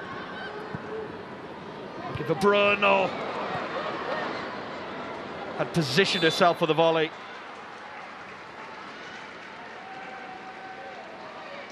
Yeah, Harder, she just glides, doesn't she?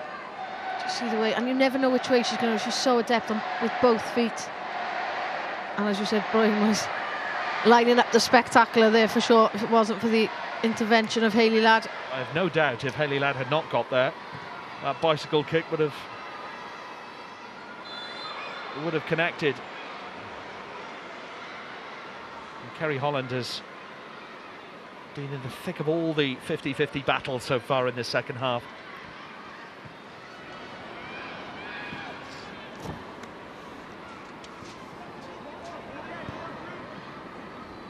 Well, this is a Danish side who will be going to the Euros. They'll actually be in the same group as Sweden, Wales' next opponents, as well as Germany and Poland in games in Geneva, Basel and Lucerne. Evans. Yeah, I think we all, are in agreement that Wales are in the so-called group of death. However, I think that's a pretty tough group itself, isn't it? With only 2 going through from each group to the quarterfinals. I think the reality is that all groups are tough at that stage, given the amount of teams, but I know what you're saying. Well, there's a possibility as well, Simon, that Wales could face off against Denmark if they come through their groups in the quarters. Holland, it's an exciting time, and Holland wants to add to that excitement. Good cross into Jones. It's still there for Woodham. James. Ladd. Lofted ball into Kane. Tries to poke it through to James, and Jones also trying to get hold of the loose ball. Well, it was Holland again, wasn't it? That just making her way down that right-hand side in that 1v1 situation. Did really well. Yeah, she picks her head up. 2 players making runs, but nobody going towards that back post. It's good defending, but Thorgensen, to be fair. Denmark on the attack, Bredgard.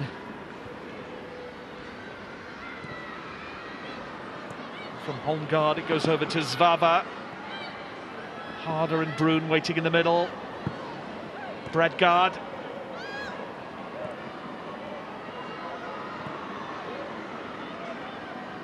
Well, Wales just managing to re-establish their shape at the back there after that quick counter-attack from Denmark, but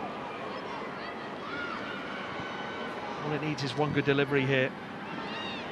Kerry Holland again with the clearance away.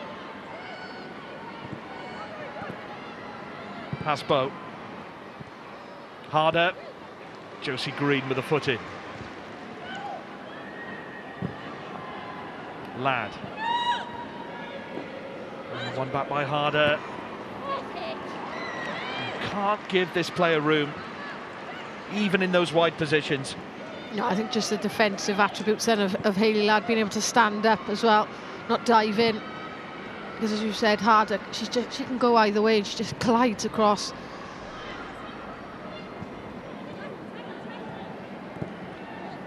Torgerson looking for the return ball from Bredgaard. Gemma Evans trying the long ball to Kane. But Denmark are about to make a couple of changes, triple change in fact, we're hearing.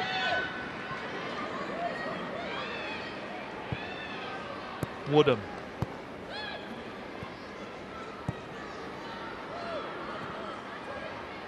Well, clearly Denmark feel that this Wales team have been hard to break down and that changes are needed. And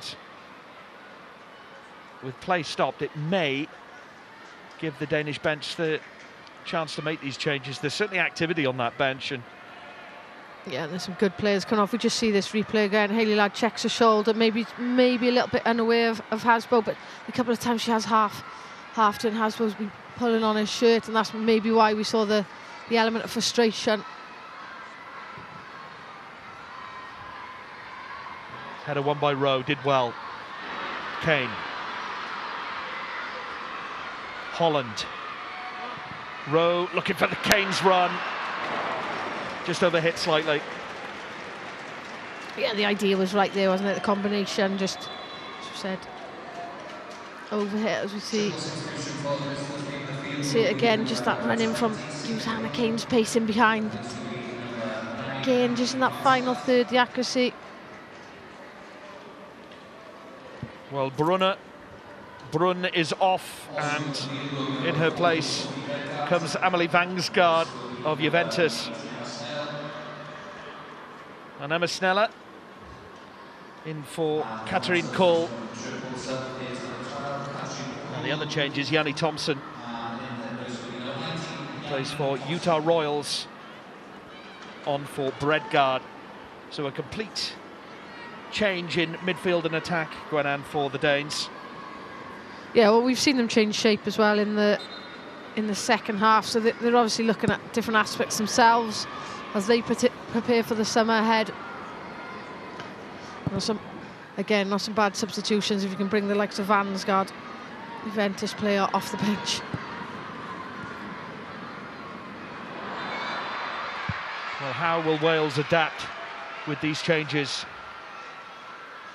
Holgard giving away the free kick.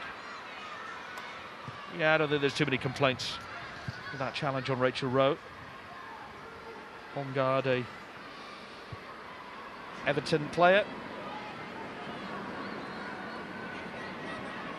And then we see Andre Jelgerts, who's been in charge pretty much for 2 years now. Did spend 6 years in charge of the Finnish women's team. But with an hour gone, this game at a critical stage, Gwenan. Yeah, Wales will be more than happy. And, speak too soon, but Harder's away. Harder, he's got Zvava on the back post. Finds her first time. Well, she did have time to take a first touch, and maybe another after that. She definitely had a lot more time than she realised. Wales were lucky there. I think if that first touch had maybe opened up the play for it, then Wales would have definitely been in a 2v1 situation. Again, just unforced errors. Woodham just stopped by Torgerson. It was a good, clean tackle. Trollsgaard. Harder. Plays it to that back post. Roof of the net. Well, Vangsgaard was on that back post. I think Clark had it covered. Yeah, she did. She looked comfortable there. You just see, the work from Angahara James having to make those recovery runs so Josie Green can recover back to the central defence position, and Hara James just forcing the error then. Gemma Evans. Well, a lot has changed since Denmark won 5-1 in Cardiff in 2023 in what was then a Nations League game. Wales maybe holding on slightly, but holding their own, certainly in the Nations League. As Evans fires it forward for Kane to chase. Probably speaks to the development maybe under Rhian Wilkinson in this past year or so. Yeah, it does. I think you got to look at the development of the Danish side as well, because let's not forget 2021 actually Wales held Denmark to a 1-1 draw in a friendly, and here right at the start of Gemma Granger's regime as well. I think with all teams now, they're all developing the investment so much higher. Vangsgaard up against Evans. Played it to Sneller. Woodham concedes the corner. Disappointed with herself. I think she thought that would go out for a throw. And what that does mean is that Wales have to defensively be up to the task. Full concentration now. And it's Zvava with the corner. Zvava, this is her 57th cap.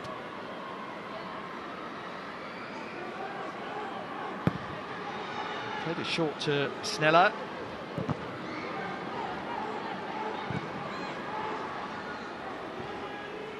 Torgerson. Sneller. Zvava. Two players to beat, couldn't get past on Harry James. Wales just sitting back here, maybe inviting a bit of pressure from Denmark.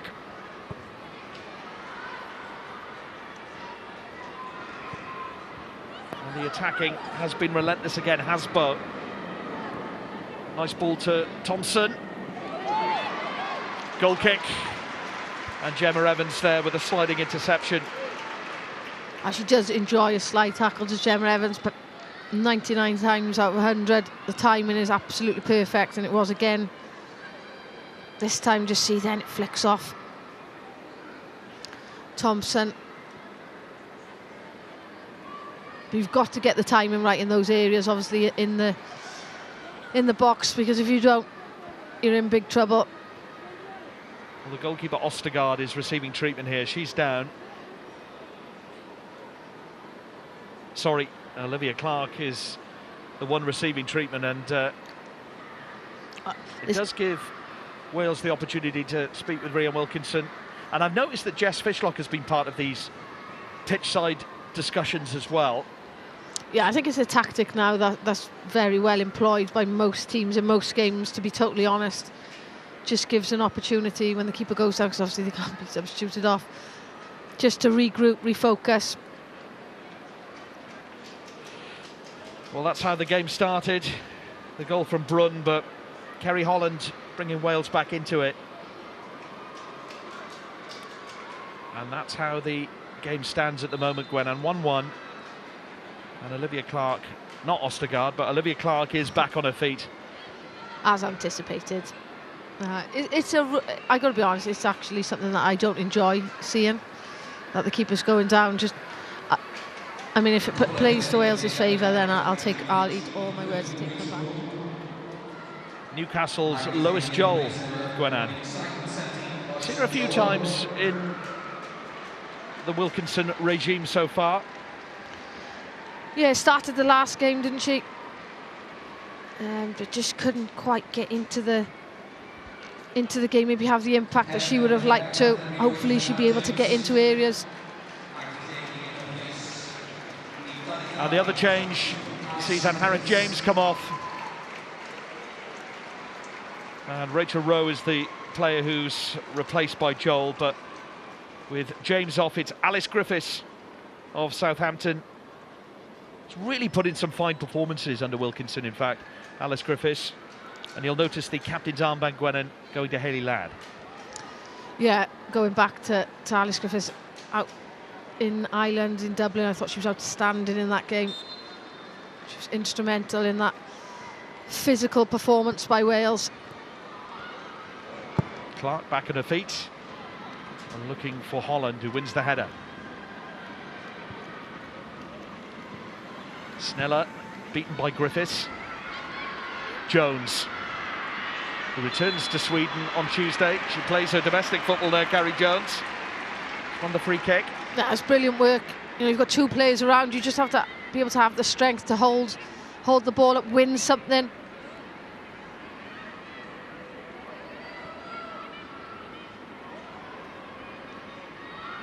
Roberts.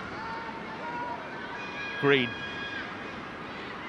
Steps forward, Vangsgaard stays with her, so she opts to go back to Clark.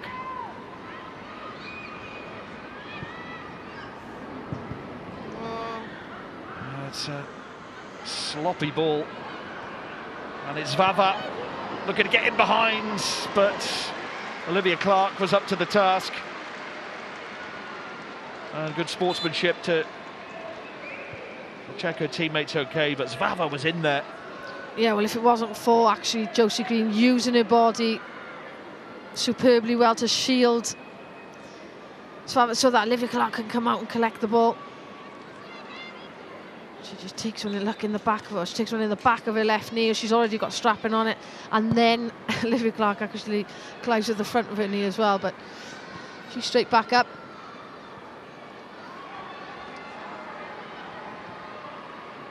Ostergaard, international since 2022. Trollsgaard, this her 194th cap tonight, is actually second in the all-time list behind Katrin Pedersen, who's on 210. Oh. Ball up towards Harder. Vanguard. Torgerson. What a with the tackle.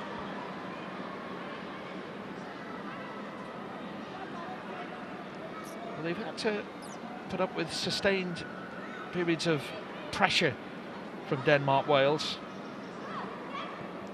But if they can get another point against a top-class opposition, I know there's more than 20 minutes to go, Gwenan, but it'd be so encouraging if they could do what they did against Sweden here against Denmark in Cardiff. Oh, it certainly would, and I think it's Wales are unbeaten in 6 home matches now, and against good opposition teams as well. Torgerson's ball is an excellent one. Vangsgaard should have made it 2-1, and she knows it. A player of her quality you would expect to find the back of the net there. Oh yeah, she'll be ruin this chance. It'll play through her mind quite a few times. When you've got the time to be able to even have a touch in the box. See if Rhiannon Roberts gets caught, and it's the first time Josie Green also has not been tracking her run, tracking her shoulder. And she's just got to keep the ball down there more than anything. A lot easier said than done, especially used to play in the forward positions. It's a lot harder for the goalkeeper to react when the ball is kept down low. Foul by Alice Griffiths. It was well worked. There was a ball over the top from Trollsgaard, eventually at the feet of Vangsgaard. And the substitute putting it over when maybe she had time to consider placement, maybe. Play switch to Balsinger. Trollsgaard. One back for Wales by James, and Holland is away. Holland, first time ball, looking for Carrie Jones. Still had so much work to do, but getting herself in that right position. Yeah, she's been in there quite a few times, hasn't she? There's maybe a question, do you hold your width? Kane putting the goalkeeper Ostergaard under pressure.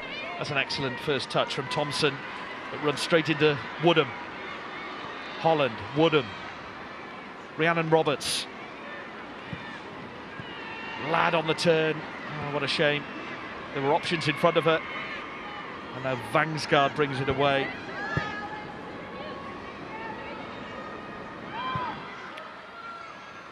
Well, let's bring in Sophie Ingle, who's part of our team tonight. And Sophie, if it stays like this, well, actually, hold your thought. It's Hannah Kane.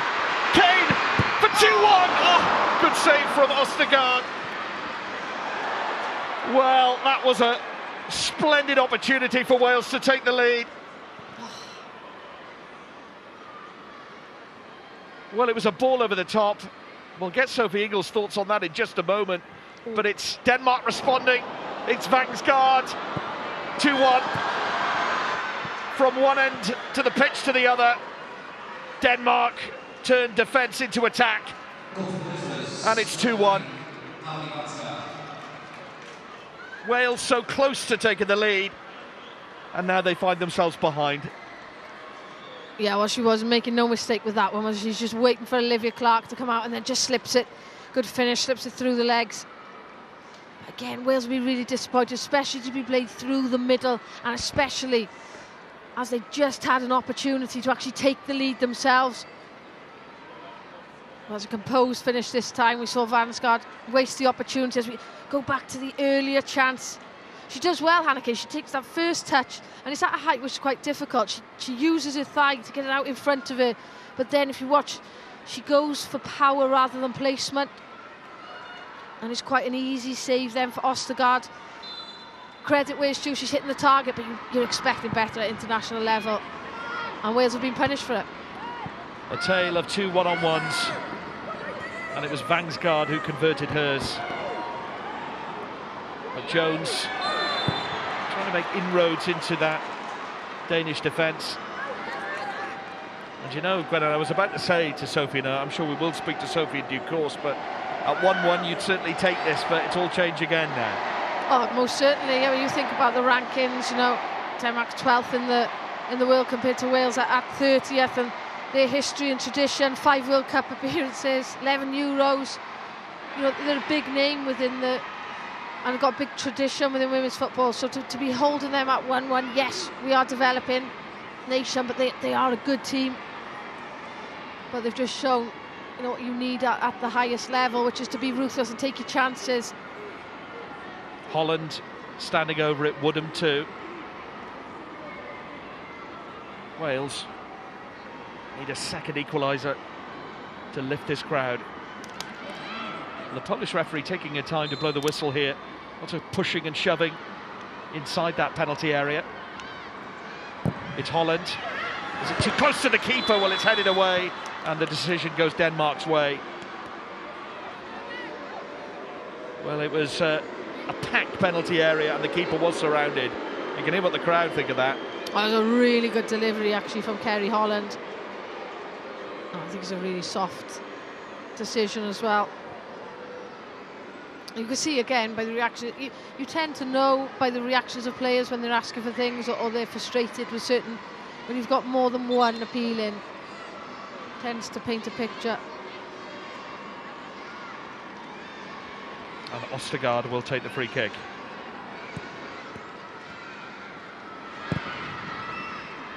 Long ball out to Zvava. To Rihanna Roberts. That's a good ball to Hannah Kane. Joel.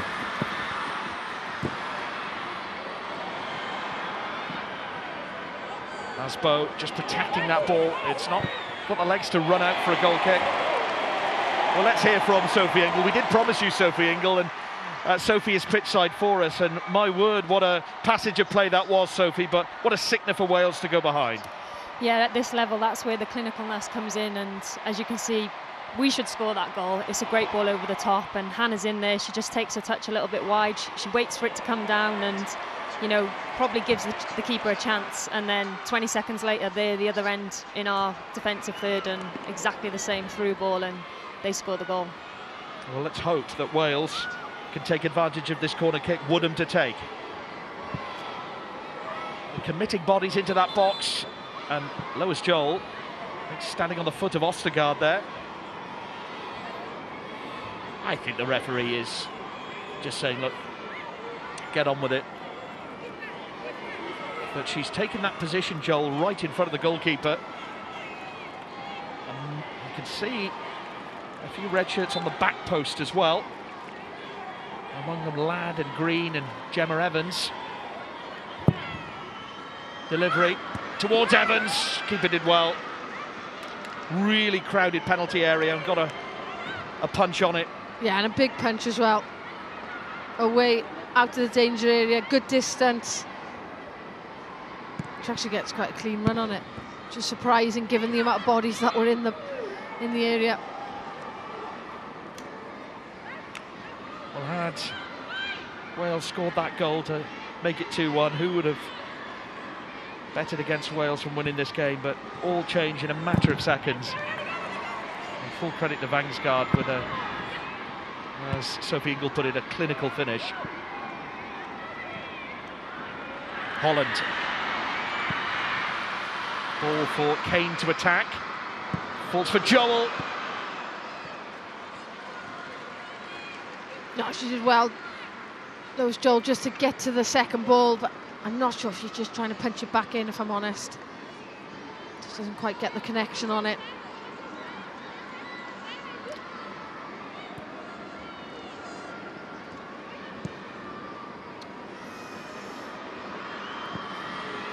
Played out from Sneller to Zvava. Vangsgaard. Zvava wants the return pass. She's got it. And doesn't make it 3-1. But it was a really good chance again. Yeah, well, the gap's opened up because obviously Kerry Holland was higher up the pitch. Rhiannon Roberts is being pulled across. And then Josie Green is being dragged across by the movements from Vangsgaard. Just see Gemma Evans in the central areas, just trying to hold her position and then come out and limit the angle right at the last minute. She just did enough.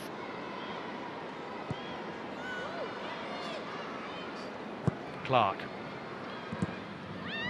tried to find Kerry Holland, who is in some discomfort here. She's remained down and the referee has stopped the play. Maybe studs in the back of her leg. But she really has put in a shift tonight, Kerry Holland. And in terms of Wales's attacking options for Ian Wilkinson, she's been among the best. Yeah, when doesn't she, to be honest? You know, she works like a Trojan up and down the wing, or if she's playing in these wing back positions as we've seen, she just takes the, just see there as her legs planted, makes contact. She just takes the full force of the follow through. Sneller doing a Hayley Ladd on Hayley Ladd, finding space. Torgerson. Harder.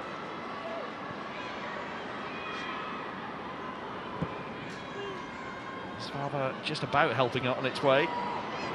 Holmgard. Kerry Holland again. And wins a goal kick.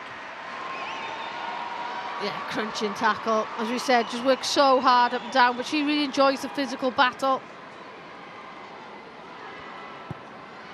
No shirking from that tackle. There it gets Holmgard again. Quite a contest between those two. And Holland wins the throw. Kerry Holland was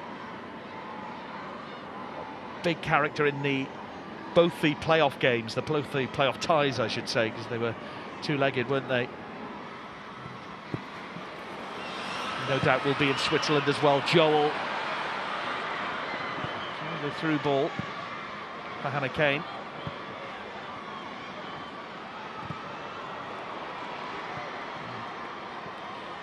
Elsewhere in the group, there's Sweden 3-2 up against Italy, we're hearing.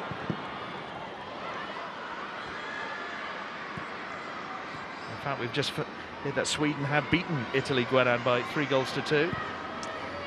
Yeah, and I think they were looking to, you know, make up for the dropped points, as they were saying, against Wales in the last game. So they're currently on top of the group. Things stay as they stand. And Wales' next opponents are Sweden in Gothenburg on Tuesday.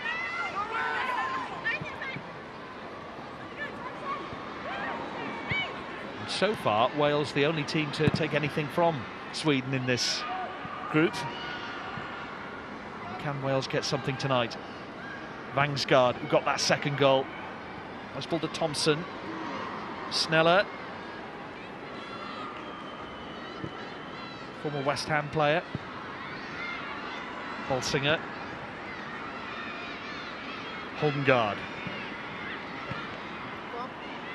Well, Hasbo, and again, Kerry Holland has gone crunching it, and she stayed down here.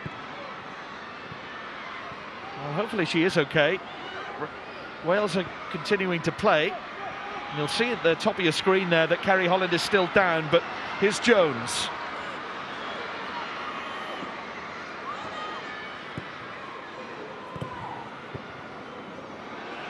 And Joel's ball will roll out potentially for a goal kick. Carrie Jones conceding the throw, but perhaps more pressing and more concerning is in the centre of the pitch here. Kerry Holland has not got up. Oh, she looks in a lot of discomfort there, doesn't she? Oh no, well we hope that this isn't serious. Hasbo went in with Holland, who has remained down here. Yeah, she looks in serious discomfort. When you saw the pictures just of her face, and as we've already mentioned, in the last couple of minutes, just, how hard she is, really. She's always bouncing back up, loves the physical aspect of the game. But you could just see how, she was actually late into the tackle there. Well, I'm sure every single Wales fan has their fingers crossed here. You could see the distress.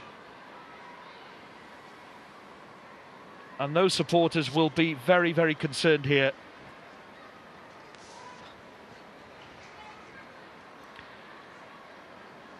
Well, concerned faces in Cardiff, and with just reason. You were just talking as well about, the difference she can make in an attacking sense. We know defensively as well. So it'll be a big loss just as we come to see her goal now. Just cuts back in and then rifles one into the roof of the net. Well, tears of joy for Kerry Holland there.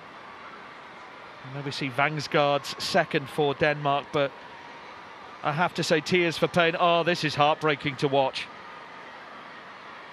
Well, a stretcher has come on. We hope that's only precautionary. But for Rhian Wilkinson and for Wales, this is a very concerning sight with the European Championships to come in the summer. Oh, we're just hoping, if it is as serious as it seems, and possibly a broken leg, that's maybe a clean fracture, easier to come back from. We've seen the likes of Joe Ledley getting back for Euro 2016. But obviously nobody wishes anybody a serious injury like that, and hopefully, as you said, it's just precautionary more than anything. There is a hushed tone all around the Cardiff City Stadium as Ella Powell prepares to come on. Well, Elise Hughes was lined up ready to go as well. I'm not sure if maybe they've changed their mind. No, she's still down there. You can see the concerned faces from the Wales supporters. Yeah, Elise Hughes better come on as well. Yeah, there's actually a couple of the Glantaf pupils there in the crowd, so I'm sure they will give me the rundown on the match report and the concern, how much they're concerned on Monday. Well, we're not showing you the pictures, but Kerry Holland has remained on the floor inside that centre circle, and a lot of medical staff surrounding her, I think, putting her on that stretcher, strapping her up, and in the meantime it's Jess Fishlock with words of wisdom for some of the younger players there. Are we looking into the future here? Looking at her there on the sideline? Well, it's noticeable how much of a voice she has on that sideline, Jess Fishlock. Yeah, she's done a few... And why wouldn't you use that? Oh, of course, yeah. She's got a real amazing, intelligent football brain. She's always a study in the game. Well, you can see at the bottom of your screen there, Josie Green has just been replaced, and Elise Hughes has come on. And the other change, unfortunately, is for Kerry Holland, who is still receiving treatment. And as you can see in the centre of your screen there, Gwenan, the medical team are taking no risks at all and making sure that she leaves the pitch in comfort, but it's gut-wrenching to look at. Yeah, it's horrible. It's hard to know what to say in those circumstances. As we said, we just hope and keep everything crossed that it's a precautionary for the need for the stretcher, and that it's not as bad as first feared. However, it doesn't look great, especially seeing how much she was wincing in pain. A standing ovation for Kerry Holland, who is leaving the field with assistance on a stretcher. And as Ella Powell awaits to come onto the pitch, the red wall is paying its tribute to a player who has been an outstanding performer so far in this Nations League campaign and got Wales back into this tie. And we really hope that this isn't as serious as it looks, but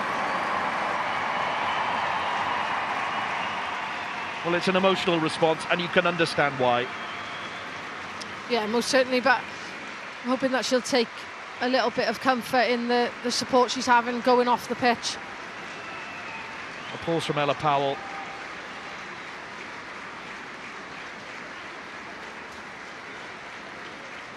And there we see Kerry Holland going down the tunnel and being replaced. I'm sure we will try and get some update as soon as we can on her condition. I think it's a like-for-like swap now for Holland, for Powell, and then we've just seen Elise Hughes go up top.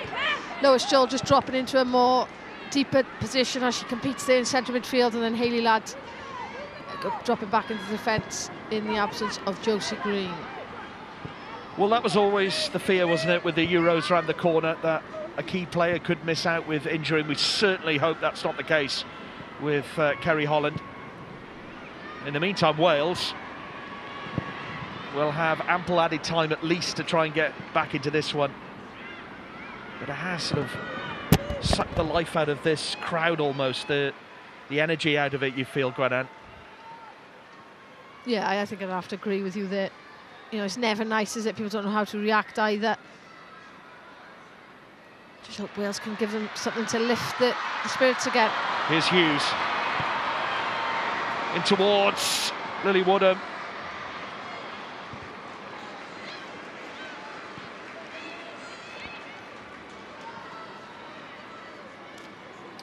Of course, there's another test to come, Gwenan, on Tuesday. Sweden, who one of the forces of international football, no doubt about that. And it will be a different test compared to the test that Wales had at home in Wrexham, out in Gothenburg. Yeah, well, and they're more of a direct side, I'd say.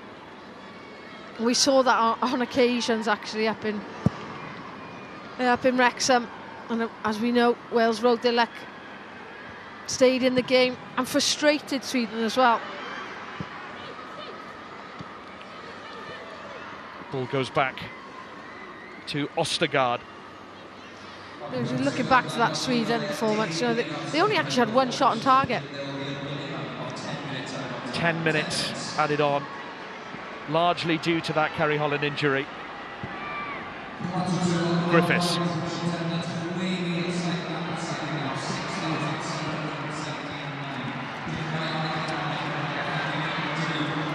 We've just had official confirmation of a crowd of 6,779. And Ella Powell has gone down here. Yeah, it was just coming together.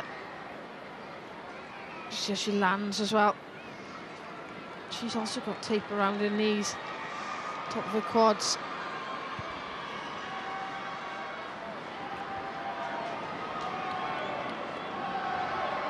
Woodham preparing this free kick.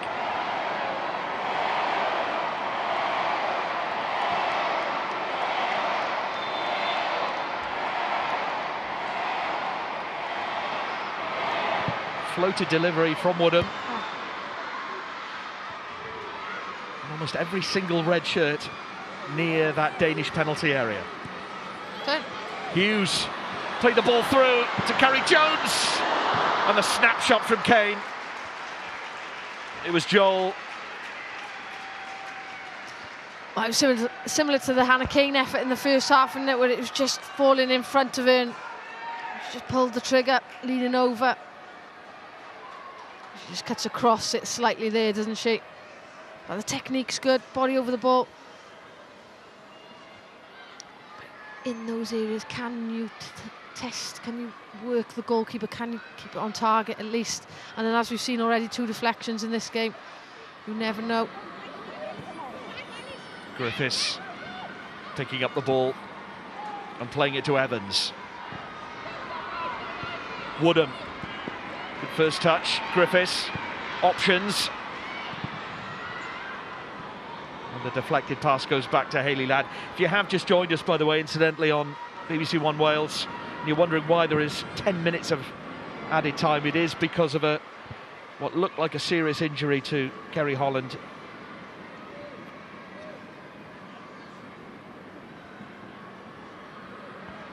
And it's a throw in to Denmark. Ball down to Harder. Hayley Ladd doing what Hayley Ladd does so well.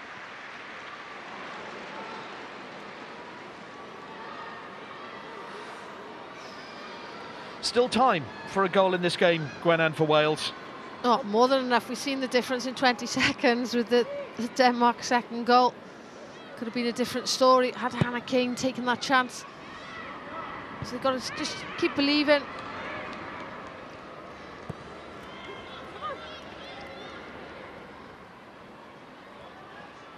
Vangsgaard. Evans putting in the foot with Joel. Oh, she's been superb this evening, Gemma Evans. Lily Woodham as well, down that left-hand side. To have a consistent centre-back is one thing, but sort of a left-sided centre-back can be a luxury sometimes, but Gemma Evans fills that position so well for Wales. Wants to contest with Vangsgaard here. Harder. Well, she's taken it to the corner flag, which is a sign of respect to Wales, I think. Torgerson. Thompson. Sneller.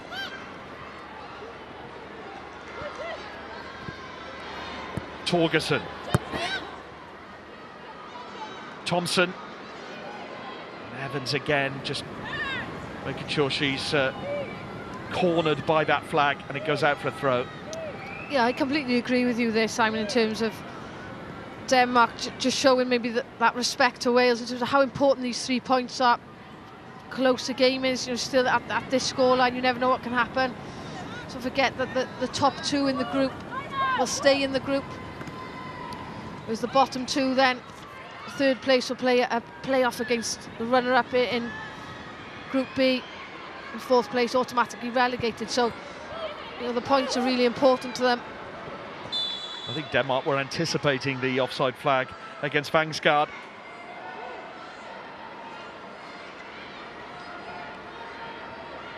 Clark. What a journey she's had, Olivia Clark, over the years.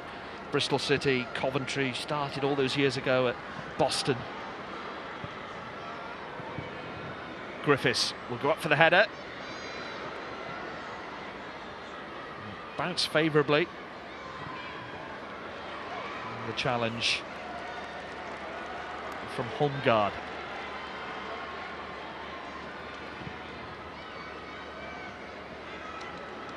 Griffiths again winning the ball. Evans. Well, how do Wales approach this now, these final few minutes? 2-1 down. Oh, look. Ooh, see something off the ball there. Gemma Evans just checking the run of Harder. And Harder remains down. Wales have no obligation to put the ball out. The referee may stop the play, but again, it was not a head injury. No, she just checked the run. It was good play from Gemma Evans. Just checked the run. Ball over the top, and Harder is back at her feet. She looks okay to me, and she's going to chip Olivia Clark. Well, that would have been something special for 3-1. Oh, the vision here. There's not many players, especially on a so-called weaker foot, that can just execute. It's just that accuracy. It's not far off, is it? The vision to be able to just spot the run and take that as you're running onto the ball as well. It's a difficult skill. It's a lot easier when the ball's slowed down. I don't think Rhian Wilkinson will care much about respectable scorelines. They'll want an equaliser here, Wales. They'll want a free kick from Hughes. They haven't got it. There's always the danger, isn't it, if you go for it at this stage, then Denmark can hit you on the break and then it's suddenly a 3-1 scoreline. Yeah, but for me, I think why not? I think you'd rather lose 3-1 and know that you've gone for it and given it and thrown the kitchen sink at it than settle for a loss, because you're going to lose anyway. And be defensive.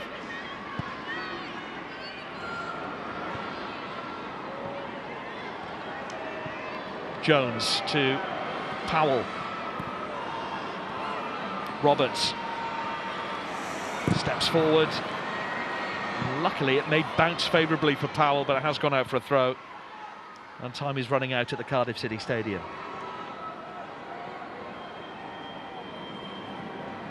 Ladd. Clark well out of the penalty area here.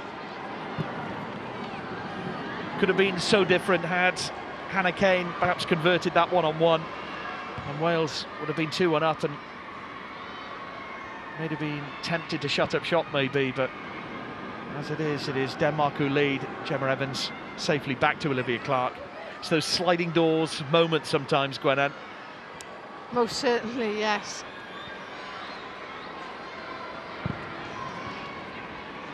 Hughes, cushioned header to Kane. Hughes has the chance. Could fall for Powell. Still there for Wales. Roberts, Joel. Griffiths tried to find Woodham and couldn't find her. Oh, I thought it was going to fall for Elise Hughes then. The way she just swiveled her body, used her body really well. Just a turn.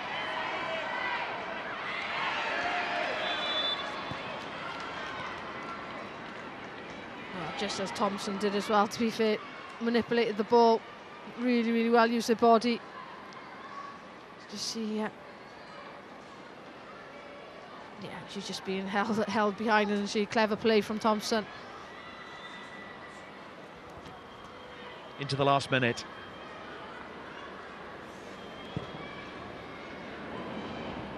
A flick on from Harder straight to Clark. Well, this is it for Wales.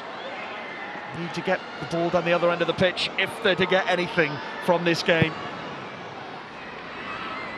Hughes with a flick on. Joel wins it back. And Evans went fully committed. And Vangsgaard is heading for the corner. We've said it before, but this is of great respect to Wales. Denmark know that they've been in a contest tonight, and they are protecting this 3 points. It's a goal kick, but Vangsgaard wanted more. But we said it before, Gwenan, it's a sign of respect, isn't it? Yeah, I think so. As you said, you know, the importance of finishing in the top 2 in the group. This is a big 3 points, especially with the score so tight.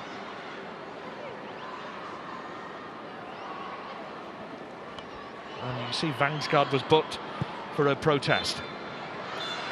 It's a defeat to Denmark in Cardiff. It could have been so different had Hannah Kane converted her chance, but Vangsgaard got the winner in the end. A defeat, but thoughts surely dwell on Kerry Holland's condition and her injury in this last home game before the Euros. But it's Denmark who come from Cardiff unscathed, and they have beaten Wales here in the capital city. It's finished. Wales 1, Denmark 2. Well, it could have been so different, couldn't it? Hannah Kane, she had an opportunity, but it is defeat for Wales. It is Rhian Wilkinson's first defeat at home. But let's talk about the performance, because as Simon said there, they know Denmark, that they've had a real match on their hands this evening. Simon said, I like that, Katrin.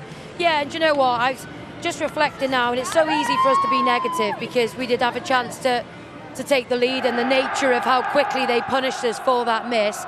It's savage at this level, but just thinking back to how far this team has come, there wasn't even celebrations on Kerry Holland's equaliser, really. It was almost like a a relief. Right, we're finally back in the game, let's actually start playing. So you can see how disappointed the players are to go down 2-1 to such big hitters in European football. Again, I'm sure Wilkinson will say there's plenty to take from that game. It's really difficult in this moment, though, to look beyond the disappointment of what happened to Kerry Holland, and just from all of us here, sending our thoughts that that's not as bad as it maybe looked. Yeah, Kerry Holland, it looked bad.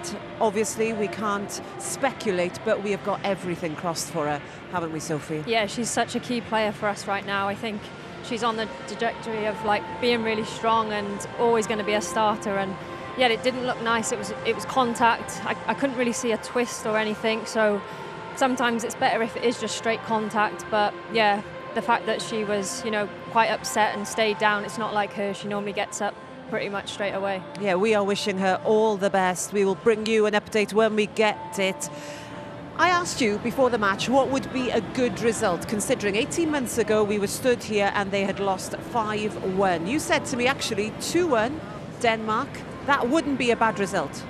Yeah, I think considering the chances that Denmark had in terms of stats, they had quite a lot of shots, but not really clear-cut chances. I don't think Liv really had to make, you know, she probably made that save first half, tipped over the bar, but other than that, she didn't really get tested. So that's another good thing, that we're not giving them easy chances. Of course, we want to limit the shots, but you know, defensively, I think we grew into the game and we were a bit more organised after that 20-minute period to start the game. It's small margins, isn't it? Because Hannah Kane, if that goes in, the game is very different, the result is very different. Is it just being clinical? Is that what we're talking here? Yeah, absolutely, and they're almost identical chances, aren't they? One-on-one.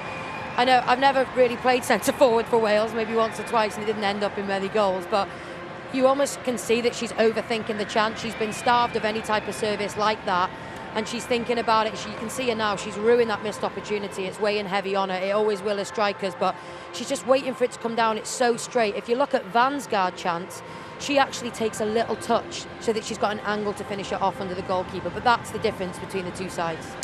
Well, we feel disappointed, don't we? But in the end, it was only 2-1 Denmark. Do remember, they are a top side, ranked 12th in the world. But Wales, they have to pick themselves up because they go again on Tuesday. Thank you very much for your company. Thank you very much to you at home for your company as well. We are wishing Kerry Holland the best. We will see you Tuesday night. Good night. Dostar.